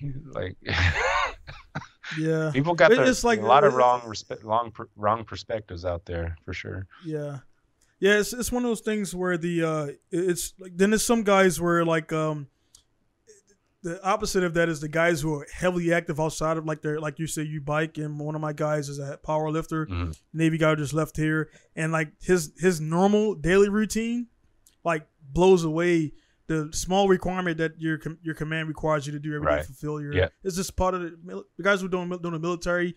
You know, you got to do it. It's checking the box kind of thing like that. Then if you exceed that, you get acolytes. Is Navy pass fail, or is there points to doing better, or is it just pass fail? Well, for the purposes of your career, is pass fail. Right. But you know, Air Force is pass fail. Yeah. So like you pass, you can do pretty much anything you want to in the Navy. Now, really where it matters, like what your score is if you start applying for special programs of some type, and then they start looking into it like, okay, well, you know, maybe not. Yeah, maybe not this guy. Dang, this guy, he does 200 sit-ups, you know, every test for the last 10 years. All right, let's call him back. You know, it's things where they care about that stuff. They'll look at it and then they can care about it. But for promotion or staying in the Navy or, you know, getting those orders you want or whatever, if you're passing, you're passing. Yeah. Right. Yeah, that's because the Marines and the Army, the only ones. Coast Guard, we don't know about those guys. But I actually don't. The Army. Somebody tell me I'm wrong, but I don't think they do PT tests. Really? Yeah, I don't think they do. Yeah. And that's crazy, and man. Coast Guard bases are in like all the sweet locations. I should have joined the Coast. Everybody should join the Coast Guard if you're gonna join. They like get I mean, Air Force gets clowned on here and there, man. But the Coast Guard, they get those guys no respect. Those guys they were like in Vietnam. Like people don't realize the Navy and the Coast Guards in Air Force. They all three collectively, because they just see Marines, Army, but it's like everybody that was a joint task force there. You know, that was a whole, even though, you know, the outcome wasn't what we wanted, you know, still, man, it was like, that was a joint thing, man. So I was, you know, of course I was Air Force guys, I don't know, out there. And then I spent 3 years in Iraq, pretty much back to back to back. I volunteered for 2 deployments, and one I went in my cycle. We have AF rotations, man, and I was, you know, in Iraq, and we work with the Army and the Marine guys, and they just assume all Air Force guys were like these clowns with geeks, not clowns, but geeks with, you know, Call of Duty, not even Call of Duty, like, you know, playing World of Warcraft. I'm like, nah, dude. Air Force is broken up into like your AFSC, which is like your rate, and different communities, and all of them. So the medical guys are weird, the finance guys are weird, and then you got cops, you got CE, which is CBs. And we got I was logistics. I was LRS. So we were all different cultures. We were a little bit more edgy and abrasive. And everybody got the patches right there. Yeah, I'm looking for like my. Yeah, I hit a Velcro thing. I got a couple of mine downstairs, man. But yeah, man, they were like, man, man, you guys are fucking hardcore and this, and the IED went off, and you guys didn't flinch. I'm like, dude, like it doesn't matter your branch. You just pick the branch, but like you could be trained and molded into. With 3 months of work, I mean, you wouldn't be a Navy SEAL, but you can be damn near close if you get like close to those guys and they rub off on you and you learn their tactics, man. So a lot of people, even in the military, they kind of get in that this finance. I'm like, nah, actually, if you got called upon, you will hold that rifle. Yeah. Like, you know, it's one of those things. We got some pretty good examples of, like, you know, I work in a real nerdy community, and even the guys that kind of get pulled onto the special forces side of things from our guys. Like they start to stick out like real sore thumbs when they come back into like a regular office building. Like they get to the point where they just can't handle it. You know, like we had this one guy. I mean, he had his hair. He came back, his hair was like he had like the relaxed rim standards. Yeah, he had like Fabio's hair and shit. Somebody's like, man, you need to get your hair cut, and he's like, I'll get my fucking hair cut when you lose some goddamn weight. It's like, I was like, damn, he only been gone 6 months. He already lost his mind. Yeah, it don't take long, man. Like I guess they, it was my first one was deployment was 2007. I was already like, I mean, for me, backstory, man, I actually depped into delayed entry program using the jargon. I depped in 2015, and I was going to go to sorry about that. 2003 or 4, I depped in a Marines, but I got my scholarship to University of Maryland. So I talked to the recruiters, like, dude, take their scholarship, go to University of Maryland. That was a life-changing thing. Met a lot of people there. Joined the Air Force out of University of Maryland. And then I delayed entry in 2015, but I was 23, so I had to do the credit check. Failed that. So I had to work. I had to get a job to join the military. I had to I worked at Comp USA. I had to work there for 4 months to pay off like 2 months worth of loan consolidate or debt consolidation. And then they checked me off and everything. And also, when I went to MEPS, man, I was 255 pounds, but I was a linebacker. So I was 255 pounds of muscle. And a guy looked up at me. He's like, "All right, you're good," and checked the thing and got me out of there. So I had to wait because 255 at 5'10" is obese, right. But that's a different 245, 255. Now I'm about 240, something like that right now. Definitely not obese, but it's different, man. And like the military stuff was cool, but like far as being physically fit, man, I come from sports. I'm not. Did you do high school football? I did. Sports. Somebody got killed on the football team before I ever got there, and so they just canceled the football program. But I ran track and I played on the soccer team. I wasn't very good at soccer. I wasn't very good at soccer. Right. But you still did athletics. Before military. So the track and field stuff. I was like real. Yeah. Like I said, I'm competitive, and it's like, who's doing the most, and I tried to. I took that way too serious, for a high school. For high school, I never understood you guys, man. The track, like it's like we're playing. I'm playing lacrosse in the middle of the field, and track and field is the same time, same season. So like our practice is like catching, passing, running drills, zones, scooping, hitting some people sometimes, and doing all this stuff, man. And then like, I would look over and like, dude, so their practice is just running? Like that's just weird. It's just like, you just run, dude. You run, you warm up, you run, and then you run, and then like you run some more, and then like you sprint and you stop, and then you sprint and you stop. I'm like, dude, they just running. Yeah. Like, that's crazy. You get the zone. You get the zone. It's better. Yeah, it's better than those like 100-yard lunges and stuff like that. I don't know. We used. Oh yeah. We used. I don't know. Like I said, whatever the coach said to do, I was like, I'm gonna do this faster and better than everybody else. And I went to state in senior year, and I freaking came in 4th at the 400. I was one spot off the podium. I could have burned the whole place down. I was so mad. It's like I said, I took it way too serious. Like, I did some funny stuff. I had to, like, this is before Terrell Owens, right? This is before he was in the NFL. Well, maybe he was in the NFL, but I didn't watch the NFL enough to know who he was or that he was. So like, 1998, I was running around a track, and I was thinking about it before one of the meets. I was like, damn, I've won every 400-meter race I've been in. And I thought about it. I was like, how many is that so far this season? And it was like 6 or 7 or whatever. So under the sleeve, I took a Sharpie, and I ticked off 7, and at the fucking race, I put the Sharpie in my sock.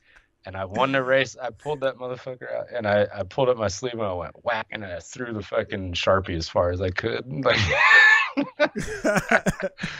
Crazy, man. Yeah. That's definitely something. Like, that's just like that's you, man. Like like people would be like, nah, I don't believe that. Like, that's definitely something he would do, man. Like, again, this is the same guy who years later took that same Sharpie and drew it over his car, man. So like, it's definitely stuff he would do, man. But like, yeah, man, it's like, it's crazy. The one thing I want to, because we're about what time is it over? I don't know. It's 10 o'clock. 10 p.m. Yeah, Sean, I won't hold you too much long, but I definitely wanted to actually talk about this in the beginning, man. Another thing that we have very much in common is music, man. Yeah. Like I know you just I seen the you had a photo. I think you did an album cover where you had a suit on and a hat and stuff like that, or were you trying on suits? So did you just release something? Or? I got a few songs done, and I'm working on some other ones. That one I'm like, that was all by accident, kind of like the idea behind it. Yeah, I tend to marinate some of the musical ideas I have for a really long time, and that feel that the song has, where it has, I called it Collén and the Cuban Missile Crisis, and it has that kind of has that Latin feel to it and all that stuff. This is that riff is something I actually wrote that like 5 years ago, and I literally for 5 years have been like, I'll come up with some song, and then I'll think of that riff. I'm like, let me see if it works in here. And I always hate it. And I finally got it to work, but it just happened to be in this totally different style that I never do. And it's like this weird, Latino metal thing. I don't know. It's really weird sounding when I just say it out loud, but it sounds good to me. But yeah, like, I put like I said, I put a lot of effort into everything I do. And so I got a couple of songs done, 3 songs done, but like I have a real issue with like anything I put out sucking. Like I'm not a filler. I'm not a like filler. I don't do filler. And so like me and my wife actually have an album that's still coming out one day. It's like 10 years. Talking about Lost Birds? Yeah, Lost Birds. So, man, so that's still coming out. I have a lot of music done. We have lyrics. I have some more songs recorded. But like I said, I sit there and baby these songs. Like I wish I could. I should probably like time lapse me just. Like I could take a done song right now and I'll listen to it and I'll freaking mix it down with the snare drum, like 3 different levels, and then go from there. And then I'll like I just can't, I don't know. I think I'm to the point where it's too much quality over quantity. Like I got to balance it out a little bit. So. Yeah, because it's definitely one of those things. Because I mean, I'm sitting in my studio. I got my 3 MPCs over here. And I just got the new MPC 1, and I figured that would get me like back in, it just came out and I've touched it like maybe 3 times. I just got so much going on. And I think if you're like me, man, it's like when I sit down at the machine or do my thing, man, I want to make sure like, I'm not thinking about the car I got to build outside and things like that, because, if you let other stuff get into your mind while you're creating music, you don't get the best outcome. And it's like, reset or erase or save or draft. And that's why for me, that's where I can't turn it on, because I know I'm thinking about all these other tasks and I'm not going to make the best result or best product. I've gotten good at multitasking. Like earlier, matter of fact, what I do is I'll rough draft stuff a lot, and so like just to get the idea down, I started to realize like if I have something where even if I can just hum something into a microphone or on my phone or whatever, and when I get back home listen to it again, like or a lot of times nowadays what I'll do, even when my kids are sitting around downstairs, I got a guitar amp downstairs, guitars downstairs. There's a microphone set up permanently down there, so I can, like, if I need to watch the kids or whatever's going on, I can be there in the room.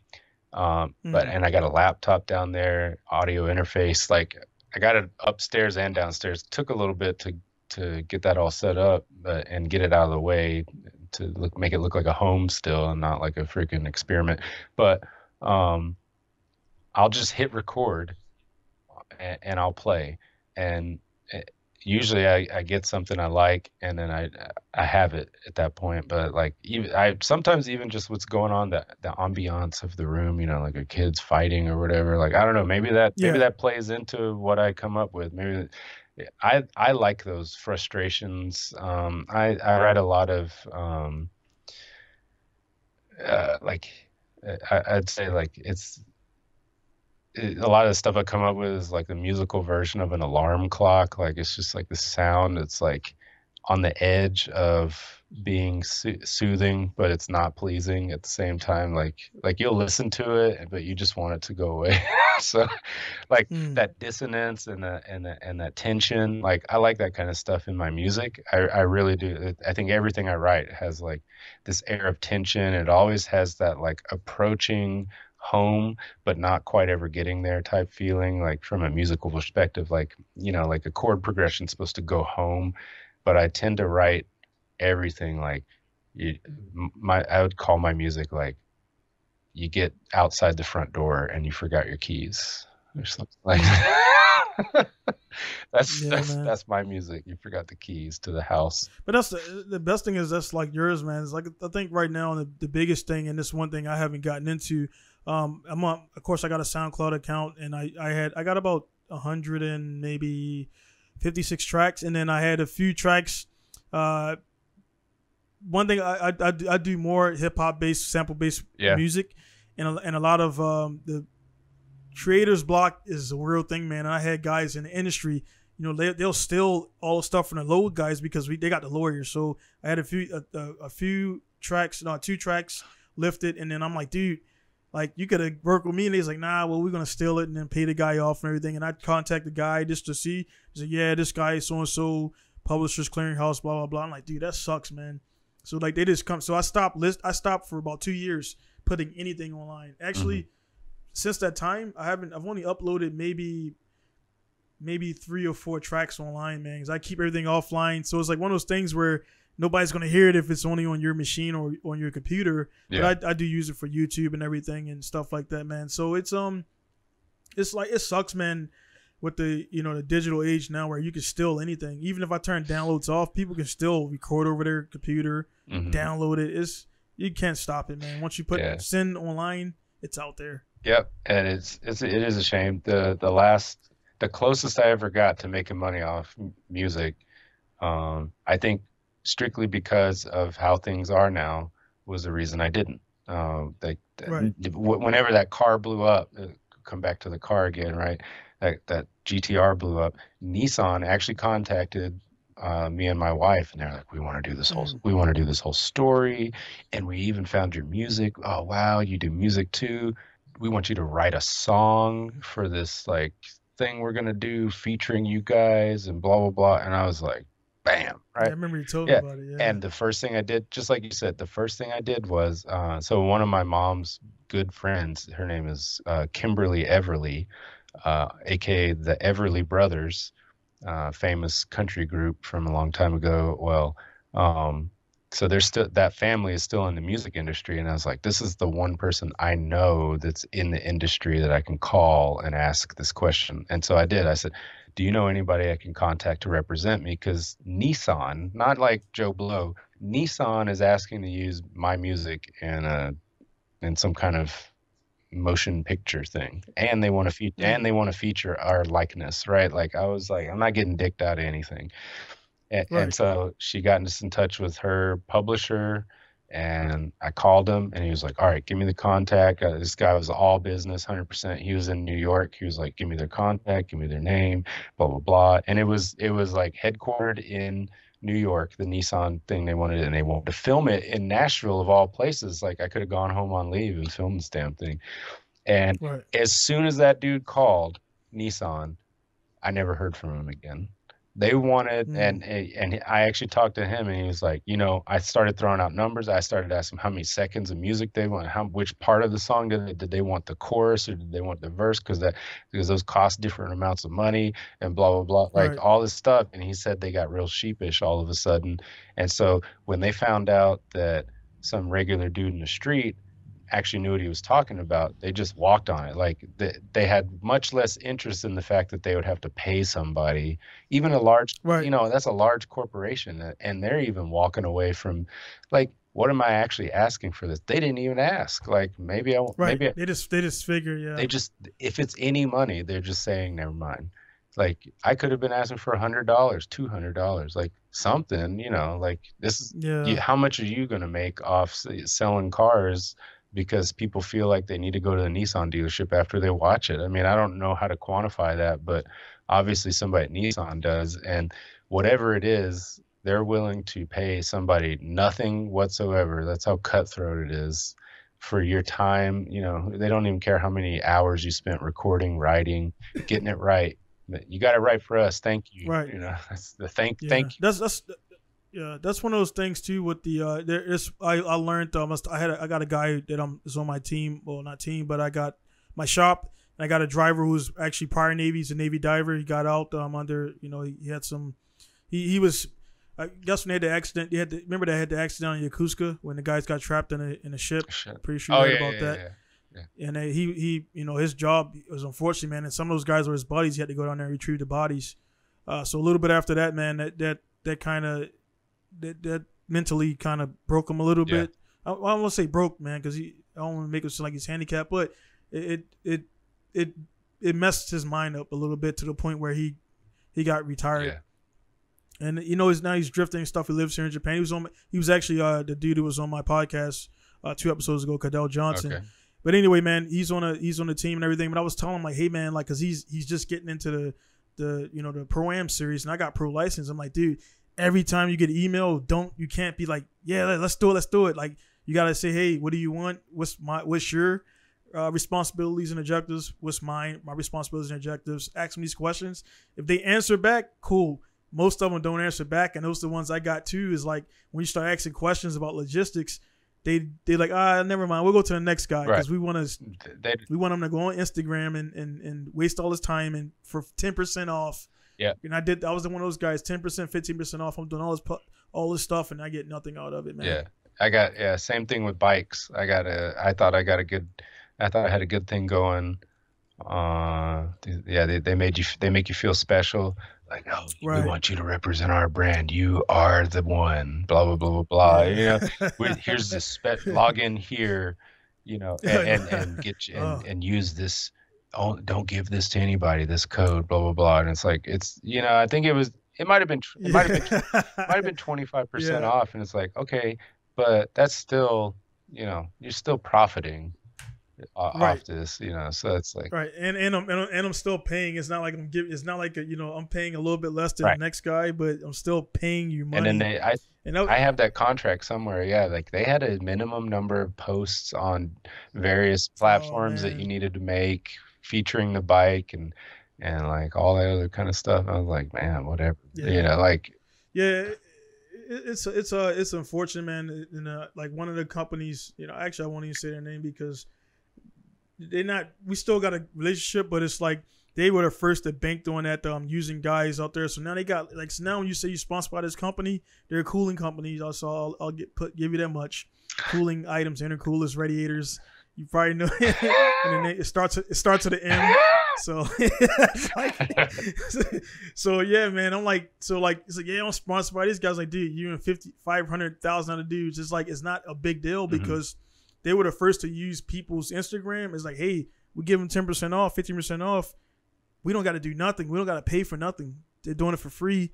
People come there and buy stuff and everything. Granted, the gear is good, but the system, it was one of my sponsorships. And then after I went around and I told these guys, he was like, dude, yeah, I'm sponsored by those guys too. And I don't even have a race suit. So it's like one of those things where you just feel like you're doing so much. And then now, when I started my shop, I emailed everybody. I was like, hey, I'm starting a business. Only 2 guys mailed me back, Njuku and Zinky. Everybody else, no response.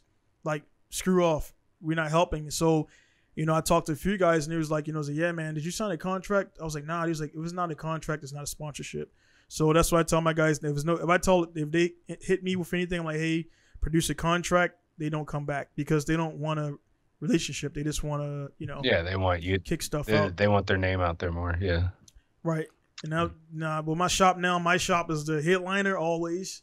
And if you want to get on my car, it's costing cash. So unfortunately, I'm seeing the business side of it now, and I don't 10% off is just not going to do it for me anymore. You know, it got to be you're paying for my entry fees to the event. You're paying something to get your name on my car, or it's not happening. Yeah, there's locally, so kind of in the same vein. There's a few bike teams here, right, which is interesting considering how small the island is. But like, you know, I'm not the best all the time at these races. I do pretty well at time trials. I will usually win, a time trial. I still get slack because I got beat one time by a 17-year-old that showed up out of nowhere, and everybody makes fun of me. I'm like, yo, y'all all got beat by him, by the way. Yeah, I'm just he's the first runner up. Yeah. So it's like, but the team I ride for, BME, Bavarian Motor Experts, right? Like they get a lot of flack here and there, and people are like, why you ride for them? Why you ride for them?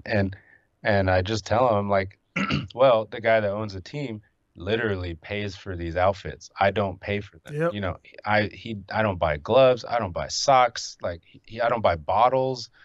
The only thing, as a matter of fact, last year I didn't buy tires for my bike, which doesn't sound like a lot, but somehow, like I talked about how expensive those bikes are. A freaking set of tires costs $100 and they last 1,000 miles. Like, for a bicycle, like if you could try to use them longer, but you'll start getting flats because they get so thin. Like anything you run over will poke right through it. So, you know, so the dude was actually taking care of me, and people, you know, there's history between different teams on the island, and I'm like, you know, financially, what makes sense? Be on your team where you hang out and have beers after, but I got to buy $300 outfits and all this other stuff, or this one that I have to do nothing. I don't pay a red dime for. And as a matter of fact, BME, it's, you know, it is a legit car. It's just like your car shop. It's a privately owned repair shop. He specializes in BMWs and Porsches. And I gotta. Yeah, I was about to say this. That sounds close to BMW right there. Yeah, as a matter of fact, he got a cease and desist order because the logo, it is the it's the BMW logo, but just with an E. Yeah, you gotta at least change the colors or something a little bit. He said he called a lawyer and asked how little did he need to change it to legally meet the responsibility of changing it, and he did it. So it still looks exactly the same. I think it was like, because it said BMW service around the roundel, like on the outside, it said BMW at the top, and they said it can't say BMW, so he put BME service, but the E is like a W sideways, like he's real.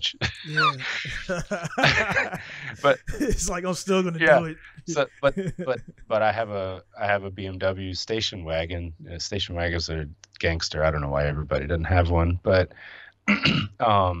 I go there with that car, and he's like, "Oh, it looks like you have a problem with this." I'm like, "Yeah, but I'm not buying a $200 whatever part. It's not worth it, you know, because BMW parts are stupid." And he's like, and he's like, "Oh, I think I have." He's from Poland. He's like, "Oh, I think I have extra. You wait here." And he goes inside, and he comes out with it, and he's like, "Here, you use. You don't have the special tool you need. I installed for you right here, right now." It's like he fixed the gate, the rear gate on it. It wouldn't lift properly. Some of the over the years, opening and closing, it had pinched the wires and broke a bunch of wires in it. And this dude's 70 years old. He laid flat on his back in the back of this thing, pulled the headliner out, and redid all the wires. And he's like, "There, now your car work good." You know, like I'm like, wow, like this is why this is a sponsorship. Like this dude. No, I mean what you're saying right there, man. Exactly why. Again, that's what my guy, who I hand selected, because I'm not going to do the thing where I put up sponsorship on my website and people send me, because I'm like, dude, I get that already. Like, hey man, you know, I could do this. I'm like, bro, I remember coming at companies like that, and then I didn't know why I got rejected. And then after I talked to a guy who was a Yamato guy, he was like, you don't ask for, you tell them why they need you and they'll decide. And you got like, what's their bottom line? You're there to make them more money. And now that I'm a business, I'm like, hey man, I'm sorry man, but the figure eight is not gonna get you you know, supported by my shop, dude. Yeah. Like, cause that's money away from my kids. You know, high school tuition, because they, you know, school in Japanese. You got to pay for high school over there? Yeah. Middle school, yeah. You paying for uniforms and stuff. Oh, yeah. And the backpacks are like $400. Yeah, because if you buy the $200 backpack, you're already setting your kid up with a target on that back to get bullied. It's like, because the $200 one is a cheap one. Oh my god! It's I remember that's the peasant one. I remember almost falling over walking through the mall looking at that shit. I was like, this back. Yeah, I'm like, dude. how's this Yeah, backpack cost this much? Like, dude, I got in an argument. We didn't have kids yet. We were still dating, and she was like, "Yeah, but," I'm like, "Dude, no, like, no, yeah, I'm not paying $1,500 for this backpack, dude. When it has a little, they got a signature in their name. I'm like, nah, dude, no." So we got in an argument. She's like, no, and she's like adamant, like we have to have this one. Yeah. Yeah, man. So I'm like, dude, that's crazy. But anyway, man, it's like, with the whole sponsor thing, like now I'm on the other side of it. I've seen a crazy, crappy side. So my guy is like, yeah, I'm gonna pay for your event 10. I got my dual decker truck, so we might be dual competing. And I was like, dude, he was like, well, what about if we get in the finals? I was like, dude, if we get in the finals, it's a win. Yeah. If I win, you come in second. Yep. You're my driver. If you win, I come in second. You're my driver. Like, it's a win-win, dude. Yep. So we get podium. It's great. And he was like, oh man, and he was legitimately worried about. I'm like, no, I picked you because you're prior Navy, you're a diver. I know you got a tenacity that when you've seen things and been through things that most people won't be through, and that's the kind of person I want to drive for my company. And he's also prior military in Japan, which nothing against military guys, but the daily grind, and to get a guy that's military, it's like you got the military obligations, PT deployments, TDYs, and stuff like that. Yeah. So it's kind of hard to get somebody on that same wavelength, being prime military here. So, but yeah, he's a good guy. He's looking to do the program stuff and do that. So that'll be coming up more. And but again, I'm just offering them more than just like parts. Like I give them a ride to the track. I got assistants. I got a shop here. I can fabricate. So I'm like, dude, you're saving a ton of money. Yeah. So it's like it's the difference right there than just 10% off, man, and then screw off. Right. Yeah. So yeah. No, it's definitely when you get to taste both sides of that cake, you definitely know which piece tastes better. Yeah. So, but what's funny? You just mentioned that, like, how do we manage this if we both are in the finals? It just happened in the Tour de France the other day. There was one team. The two guys from the team they broke away, and it was just them by themselves.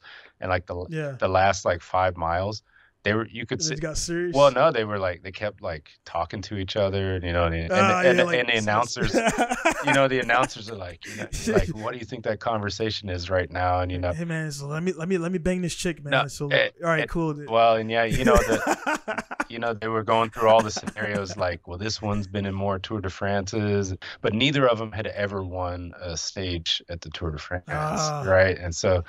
And they were figuring, like, once they got to like a certain point, they'd just like freaking drag race for the win just to see who wins.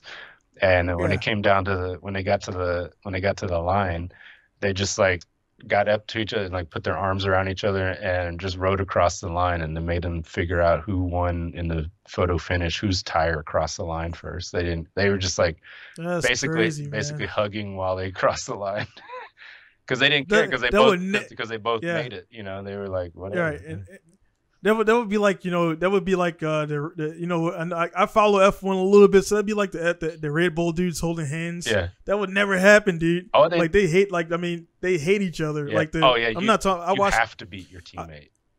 Yeah, I watched the Netflix thing, and I was like, dude, I didn't know. I mean, I knew it was drama, but between the teammates, like, I'm like, dude. Like they like literally want to fight each other. Yeah, because like, if you don't beat your teammate, then you're the shittier driver, because they have access to all the same stuff as you. So, right. Yeah. And then they talk about the seats, like that Netflix thing, man. That did a great job of like high speeding, like what really happens what they want you to see.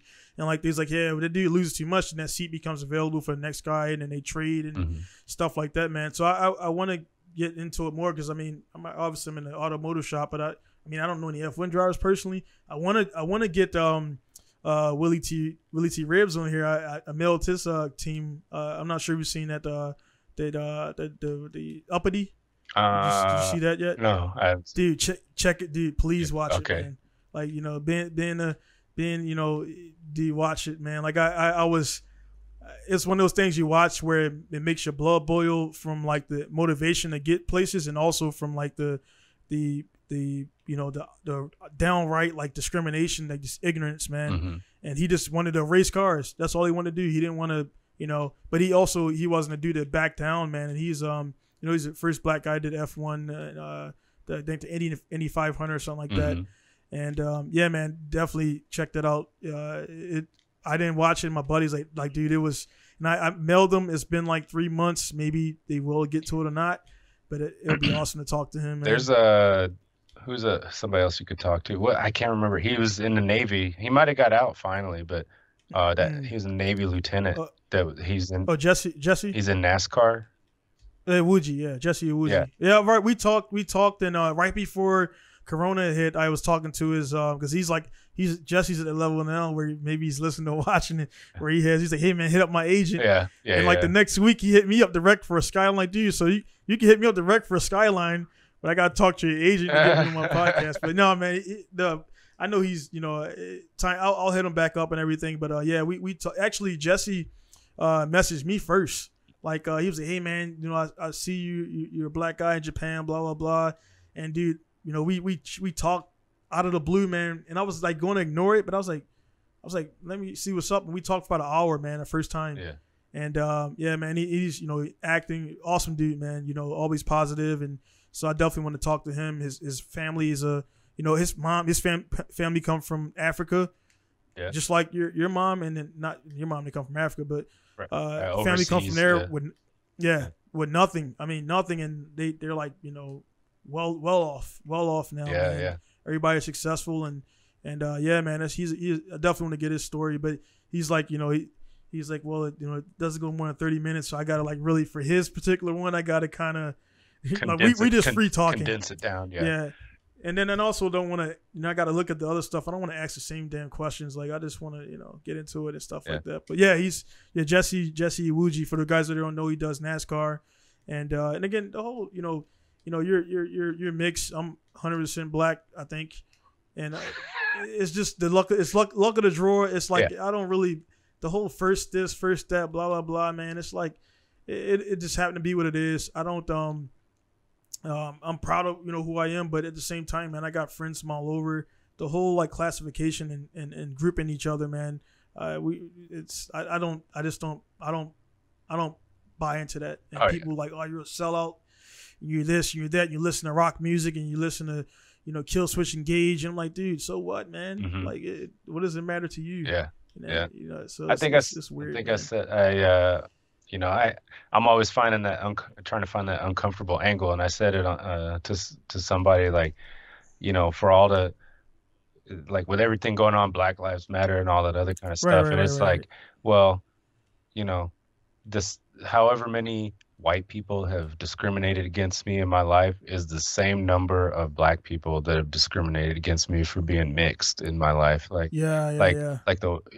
it's no different from either side, but neither side either sees it or wants to admit it, right? Especially from that black side of the thing. Why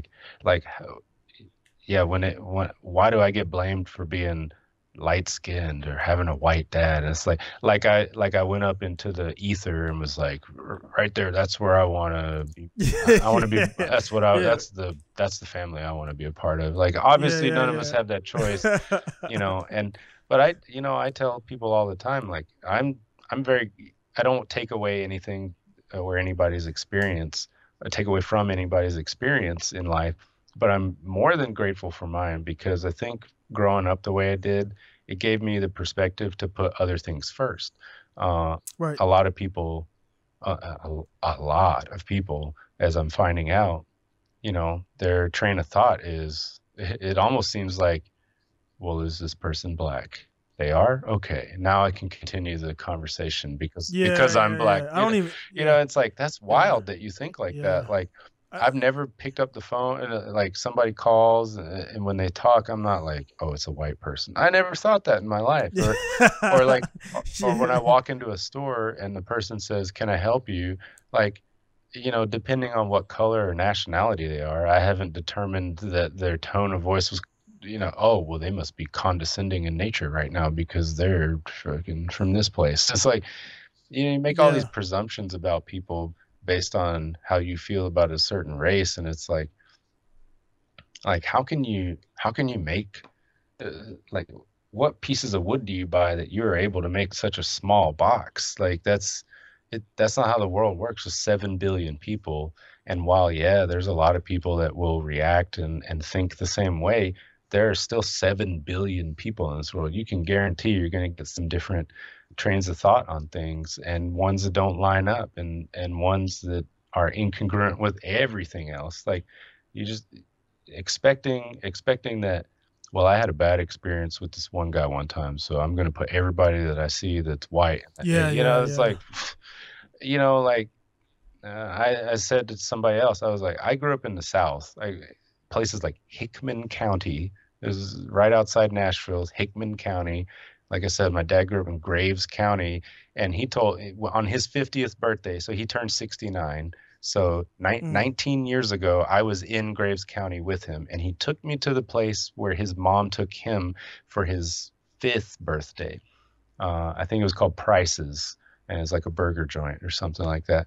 mm. And we sat down, get our drink ordered and all that. And he said, Collen, and this is before I could record his FaceTime, right? But this would have been a good one to have. Mm. He said, Collen, see right over there on that wall? I said, yeah. And he said, well, it ain't there no more, but right there on that wall on my fifth birthday, I was sitting here and I looked over, and that there was a sign right there, and it said colored seating. And so, like, he's like, it's just interesting to me how fast things change, because it said colored seating over there, and that's the only place they could sit. And now here I am with my black son sitting in the same restaurant, like, and that's, he took Mm. me there on purpose. Just like, he didn't usually make those bold statements like that, but he did take me there for a reason that day. I don't think it was because he liked the food really or anything, but like, he Right. just wanted to make the point of how fast things change. And to for me to go to a place like that, and the last time I went back, as a matter of fact, was when I bought that NSX. So black dude rolling through freaking Podunkville, redneck town, Kentucky, in a black NSX, right-hand drive, paper plates, like, just looking like I have bad intentions, probably. You know, and my dad, like, I pulled up in his driveway, and it didn't, like I said, I don't think of these things. Like, I don't put race first. I don't put like perceptions first. I'm just dude driving a car through town. And I get to his house and I honk the horn. He didn't know I was coming. I had deet deet, honk the horn, and he comes out looking confused, like, because he sees this black NSX. And he's like, "Who the hell is this?" And he didn't know I was coming because I live in Yeah. Hawaii. Like, I'm not supposed to be there. And he saw it was me. And instead of, "Hey, how you doing? Oh, I'm so excited to see you," he said, "Get your ass in this house before somebody sees you. They liable to call the police, right?" He said they're gonna call the cops because the black guy's driving a nice car in Mayfield. Yeah. And I was like, Jesus Christ. And he told me when I hung out with him for a bit, and I said, well, I want to get home before sun gets down. In case I have any problems with the car, like, I don't want to be doing it on the side of the road in the dark. And he told me which way to get out of town, like, how to get to the interstate without going through downtown or going where there's a lot of people and all Mm. this stuff. He's like, if you drive down this road or that road, blah blah blah, they are gonna pull you over just to give you a hard time. I'm like, Jesus Christ, like, okay, right. So I went Yeah. the back way to get to the interstate just to make him happy. I didn't feel that way, but I don't know. Maybe he's probably right. My dad was a police officer for Okay. 30 something years too, and I got a video. You'll want to see that one. Like, he Yeah. break I'm definitely. yeah, I'm gonna get the links for yeah, you, man, and put it down there because I want to check yeah. them He out, break man, and he all that break he stuff. breaks down the whole police situation pretty eloquently for a country boy. Um, and a lot of people would be surprised. He's not on the cop side with a lot of the stuff that they do. And Right. it's not like how you think, but him being a police officer for so long and knowing how things like promotions work, and how they're trained in order to be effective police, he's got a certain opinion on that it ain't how it should be.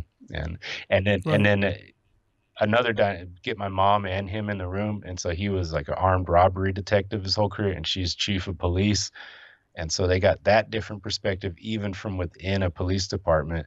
And Mm. it's totally different from those perspectives too. Like, someone who, my mom did patrol for a little while, but she went administrative side of things kind of early on and then stayed there. So I'd say out of 33 years, maybe like 25, she wasn't on the streets patrolling. And out of 35 years, my dad was on the streets 35 years. And the differences you see in how they think policing should be done is drastic. And that's probably one of the problems that we have right now, is that the people who say the people who are supposed to be managing police think it should be done this way, and the people policing think it should be done that way, and there's no connect, right? And then there's just disagreements, and no one sees what's going on in the other one's shoes, and it's just gonna lead to problems every time. So yeah, what you said right there, that's like, I mean, in a nutshell, bro, you just nailed, and that statement right there, just kind of relating everything else. That's like the world in a nutshell, man. Like, it's like I feel the way I was raised, and I think you were the same way, man. And lessons you were taught, it's like we don't think about things differently. Like I say, when I would be the only black guy in a full stadium full of white kids with a lacrosse stick. I was the only outside of staff. Yeah. I was the only person there that was of color watching that game, because none of my other friends didn't want to go there. I was in the lacrosse, at my lacrosse stick, waiting for a ball to come in the stands. And then I was talking to some of the guys. He's like, "Oh, you play here?" I was like, "Yeah, we won a championship last year." And they didn't even know black guys play. I mean, this is a grown dude. This is a grown man. Didn't know that black kids played lacrosse. I was like, "Yeah, we would win the city championships, and then we get to the states, and the guys are just a little bit more fundamental. We had the raw skills, talent, hit, and do all the crazy tricks and everything." And I mean, this guy had a conversation with a 17, 18-year-old, and he's a 30 at the time, maybe 35, 37-year-old or whatever, and he like blew his mind, dude. And I thought he was like joking at first, but he genuinely he was kind of beating around the bush, and I was like, black kids play lacrosse, right? And I was like, Jim Brown. It's like, yeah, he's one of the, he was pretty, he was more aggressive and everything, but yeah, he was a lacrosse player down there, man. But yeah, man, it's just weird, man. And everybody's seeing things from different perspectives. I think that's like the biggest thing people can do, but it's hard to tell people to do that because everybody's raised different ways, man. Even in the car stuff, it's why when people like, they think I'm being a dick when they ask me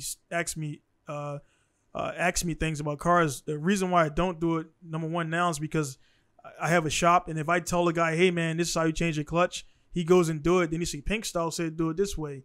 So I can't give people advice. Yeah. Unless it's after I completed the work, and I'll say, "Hey, this is what happened," blah blah blah. Yeah. And also, I just don't care when people like, "Hey man, what do you think about this car?" I'm like, "Dude, I just don't care," because that shop is gonna do things their way. There's only so many ways you skin a cat, but you can put a spin on it. And Top Secret is going to be doing a little bit maybe different than I do it because I work alone. So they got 5 people there, so they can do it. I work alone, so I got to do this way because it's me. I'm safety. I can't crush my head, so I got to use extra precautions and whatever. So you can talk to 5 different shops, and they'll do the same thing a little different. And I think that's the way the world works, man. We all do the same things. We go to the toilet. We take showers, but some people wash up with their hands. Some people use a loofah. Some people use a washcloth. Mm-hmm. It's like different, but it's the same, man. And it's like, I think that's the one thing a lot of guys are not doing. And you yourself, me being around the world, we've seen multiple different cultures, so we got that going for ourselves as well. Yeah. We've seen how the guys, I think the Middle East, they don't shake hands, or they don't right, yeah. But the whole left hand, right hand thing. And they wipe with one hand and they eat with one hand, so they don't, stuff like that we know. And you speak multiple languages and stuff like that, man. It's unfortunately, everybody can't do what we've done, and that's, I want to say it's bad on them, but it's just we've been fortunate to be in those positions. Yeah, have decent parents and been taught lessons, man. Yeah, for sure. I mean, I can't take it away from myself, and I wouldn't if somebody told me I had to. So, right. Yeah, I mean, I think the only takeaway is, right, like, the things I don't know, I am amenable to, right? Like when I went to Japan, I didn't just take what I knew before I got there and say, this is the only thing that applies, right? I got there and I said, oh, this is how you say that? Oh, this is what you're supposed to do in this kind of situation? Oh, you mean blah, blah, blah. Like, always having an open mind to learning something new and being okay with it. Like, what happened the other day? Something happened the other day, and somebody said I was being like a little bit more patient with somebody than another guy thought I should have been. He's like, man, you being soft, you being blah, blah, blah. And I was like, spent a lot of time in Japan, and I'm not being soft. Like, I'm just being courteous. I'm just being like there's a nuance to things that maybe don't exist in America, and maybe they never will, but they exist in me because I've been somewhere where I saw it happen all the time, and I like it. And I think that people are owed a level of courtesy and, and decency, no matter what's going on in this manner. And so I'm going to do it. And it's like, if you want to do whatever you do, I guess do it. But like, I've had the opportunity to go somewhere and see, a social interaction be different. And I like that part of it. No, I don't do everything. I'm not going to bow 16 times, and then and be the one to bow deeper. I'm not going to do all that. Yeah. But like things, there's parts of different cultures where it's like, that makes sense. And I still use those if I can. So for those people that like, maybe they didn't have the best upbringing, or maybe they didn't have the most chances to get out and see what the world is all about. I mean, when you do have those opportunities, all it means is that they should be that much dearer to you. They should be that much more important to you. They should ring out that much more loudly to you that this thing is coming across your desk and you need to grab hold of it and learn from it. Like everybody has opportunity, however small. The fact is, the part is you have to be able to recognize it, and not only that, but do something about it, right? I don't have it here, but usually I have like a sign up, and it's just 2 lines, and one of them's really long and one of them's really short, right? And the short line is opportunity, and the long line is preparation. And it's, the longer the line of preparation, the greater the chance it will intersect with the line of opportunity. Like if you're not prepared for something, it doesn't matter if the opportunity is there, because it's going to go right past, and you may be prepared and never get your opportunity, but that one's not for sure. But what is for sure is the opportunity is going to come along. And I've had it, even though I sit there and say that out loud and I had that sign up on the wall, I've still been caught unprepared for certain things. There are too many things out there to be prepared for in the digital age. Like Steel Panther, they put a rock band that, for people that don't know, like kind of like a shock rock, I don't know, 80s hair metal style band. They put together this YouTube series called Demolicious, where they would just randomly select people's music that didn't have they were unsigned acts, and they would review it and they would put it on their webpage where they have a huge following, right? Well, Demolitions 1 comes out, and I had submitted one of me and Allison's tracks that I had done of the Lost Birds album that's still not done, right? But I sent him a song, and guess what? I fucking woke up one day to like 1 million notifications on my phone, and I'm like, oh my God, like you think the worst happened, whatever it could be. And I'm looking through it, and people are like, I love this song, and oh my God, and blah, blah, blah, and all this. Everyone's just freaking out about the song. Well, guess what? I didn't have that song available for download. I didn't have it. Like, the only thing that existed about Lost Birds was the fact that I had sent the song to Steel Panther for them to review. Like, there wasn't a Facebook page, there wasn't an email, nothing. And by the time, because like if I right now click upload to iTunes right now, that shit's gonna take a couple of weeks sometimes.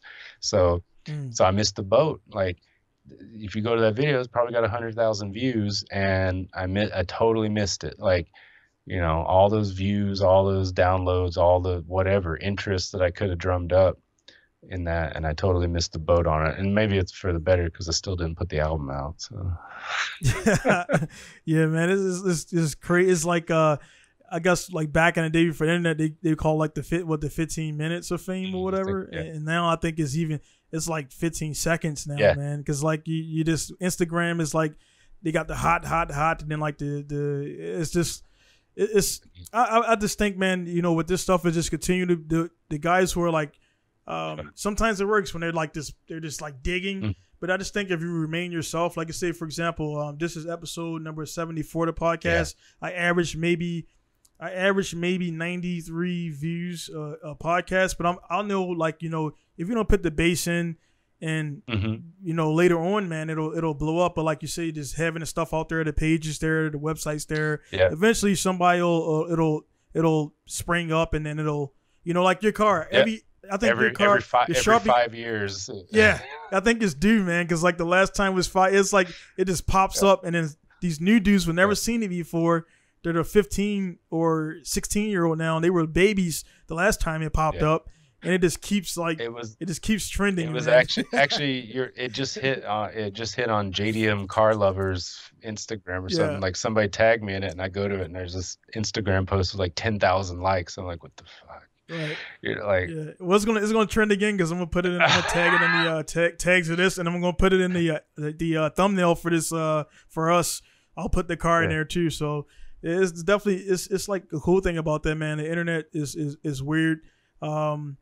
It's good and bad, man, because everybody has a voice. I mean, everybody does, even about the internet, has a voice, has an opinion, but it's like it's so much more magnified. Where you got the president of the United States has a Twitter account. Don't know if it's him or not, but I think it's maybe him or somebody else was like, hey, man, go ahead and write that, because some of the stuff he tweets, man, it's like, wow, dude, like really, like that's just, it is what it is, man. And I can only imagine the guys on Capitol Hill, like, dude, like really, like it's crazy, man. I don't even have Twitter. Like, I don't. I had it. I just reactivated it because I closed it, and like last week, Japanese guy came here who's a video gamer, has about 54,000 subscribers, and like the Lost Birds, Cappuccino's been sitting here for 2 years. Haven't had time to work on it, and then he put it up. So I got 250 subscribers in 24 hours. Like, you know, this you know, and it's just like those small. I mean, it's small numbers, only 250 people, but I mean, I was sitting at 500. I was sitting at 5,800 for like almost 2 years. It just wouldn't. People would subscribe it and back off or lose their account. And that one video with him, then it started. The Cappuccino got 6,000 shares overnight on Twitter, and it's like just start trending all over again. So it's like crazy how that works, man. And they's like, is it done yet? I'm like, nah, it's still sitting there in pieces. So, you know, I'll get to it, but I'm not getting paid. I mean, I know when I finish that car, it's going to be in the magazine. It's the first in the world. One Jay-Z Cappuccino. It's going to blow up, but I honestly got to feed my family and keep my business open, so I can't. And I don't want to rush it. You know what I mean? I want to make this car methodically. And it's a showcase because it's also going to Tokyo Auto Salon. So I want to make sure everything is, there's no crappy weld that I got to explain to people like, oh, well, I was tired and that when I welded that, and that's why I came out like that. I wanted everything to be immaculate, and it's going to be one of one. And I already had one guy in Tokyo pretty much wrote a blank check, but for a Hayabusa Cappuccino. But I'm like, dude, he wanted a JCI. I'm like, dude, it don't matter how much money you got, dude. You cannot JCI this. If you were in America with a motorcycle engine in it, because the Hayabusa is 1.3 liters. The K car max for that frame is 600. So I'm like, dude, there's nothing you can do. You can't take that K car from K to a white plate because it's too small. It's not physically big enough unless you size dimensions of the car. Unless you do that. What's that? The Bozozoku, like the long bumper. Or it's like unless you add tailpipes. I'm like, dude, unless you add an extension to that car, it's just too short to be a white plate. So my wife got excited because he was like, he said, if I give you $94,000 because you make the car, I'm like, dude, I could throw it for actually 40, you know what I mean, or less. But it's the fact of the case, the rules are the rules. You can case in point. You can make a Le Mans car street legal before you can make that street legal. Like a Le Mans JGTC car. I've seen that. There's like that rich dude in Tokyo that freaking drives old Le Mans cars around. Plated. Yeah, he has like a plate. He has like a what is it? The 979. Yeah. We talking about the same guy. Yeah. Same he guy. just drives it up to like freaking Family Mart. So what I'm gonna do? I'm gonna actually I'm gonna put cameras in it because I know I'm gonna put cameras in it. I'll wear cameras on me, embed it, and I'm gonna take it down there, just show up and get in line. Try to get it JCI. you just pop the hood and then like just see the gathering of people, because there's gonna be four cylinders inside the bay and 5 inside the car, and it'll be crazy, man. But yeah, man, like you said, man, it's being prepared. I've definitely missed opportunities.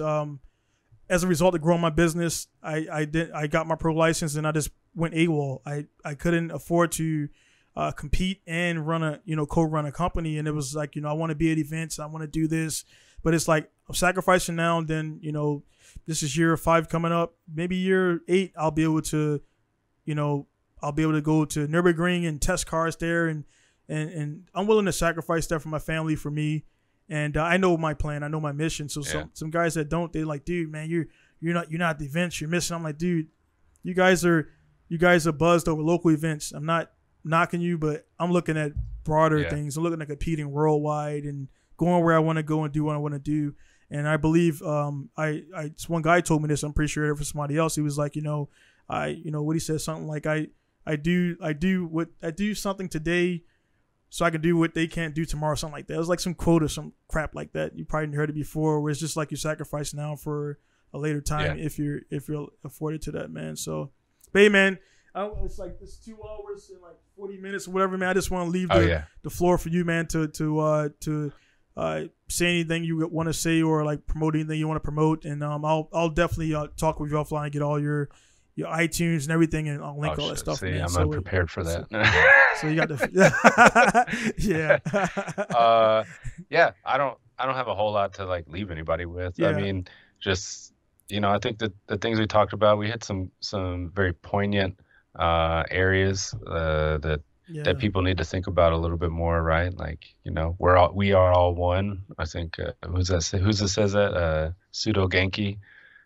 Yeah. But it's true. It's true. So, get on board, because I mean, we're all spinning around a freaking galaxy out in the middle of nowhere together. You might as well freaking hop on a train and come along. So, but aside from that, let's see, what else did I talk about? Oh yeah, Tesla, greatest car ever.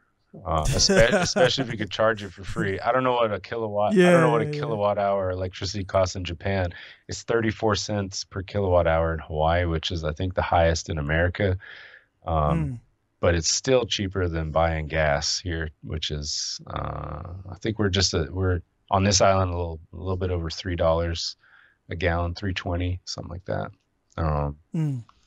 Yeah, I don't know. I guess I'm looking forward to getting through to the other side of freaking coronavirus. We're not allowed to leave this island right now. Wow. Yeah. So I kind of, when they say island fever, you don't really feel it, because it's like, well, I could just fly anywhere, but we're not even allowed to go to the next island over. Right now. So man, it's pretty tough. So I guess it's leaving us with some good lessons though, right? Like freaking how unimportant certain things are. What is it? I think Project Pat had some. He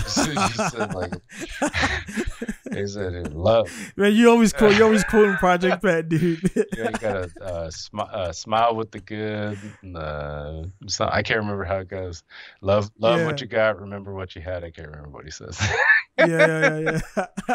That's like that's funny you brought it up, man. Because I was thinking about, because I'm like, dude, this dude always saying Project Pat said this.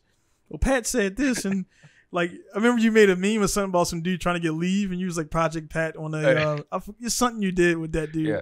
And it was funny, like Project Pat trying to take leave or something like that, man. So Project Pat, you can apply a Project Pat verse to pretty much any part of your life, and it'll make sense. He's the realest of the real. All right, I won't make it any longer, but.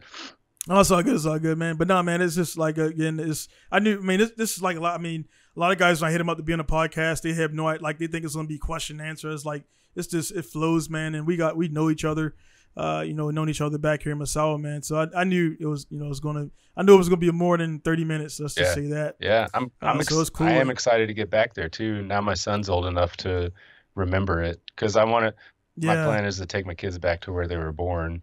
And you know, I didn't want to waste a trip on like him being 2 years old and being like, "This is where you're born," and Yeah. he's like, "Rah, rah," you know. So Yeah, then you could point over there and like see over there was never a color sign over there, man. It's like it's like I could do that, yeah. yeah. Yeah. It's fucking ridiculous. It's like that makes like no sense. Like it was like, dude, why did you bring us always back over here to show us where his son never existed? Yeah.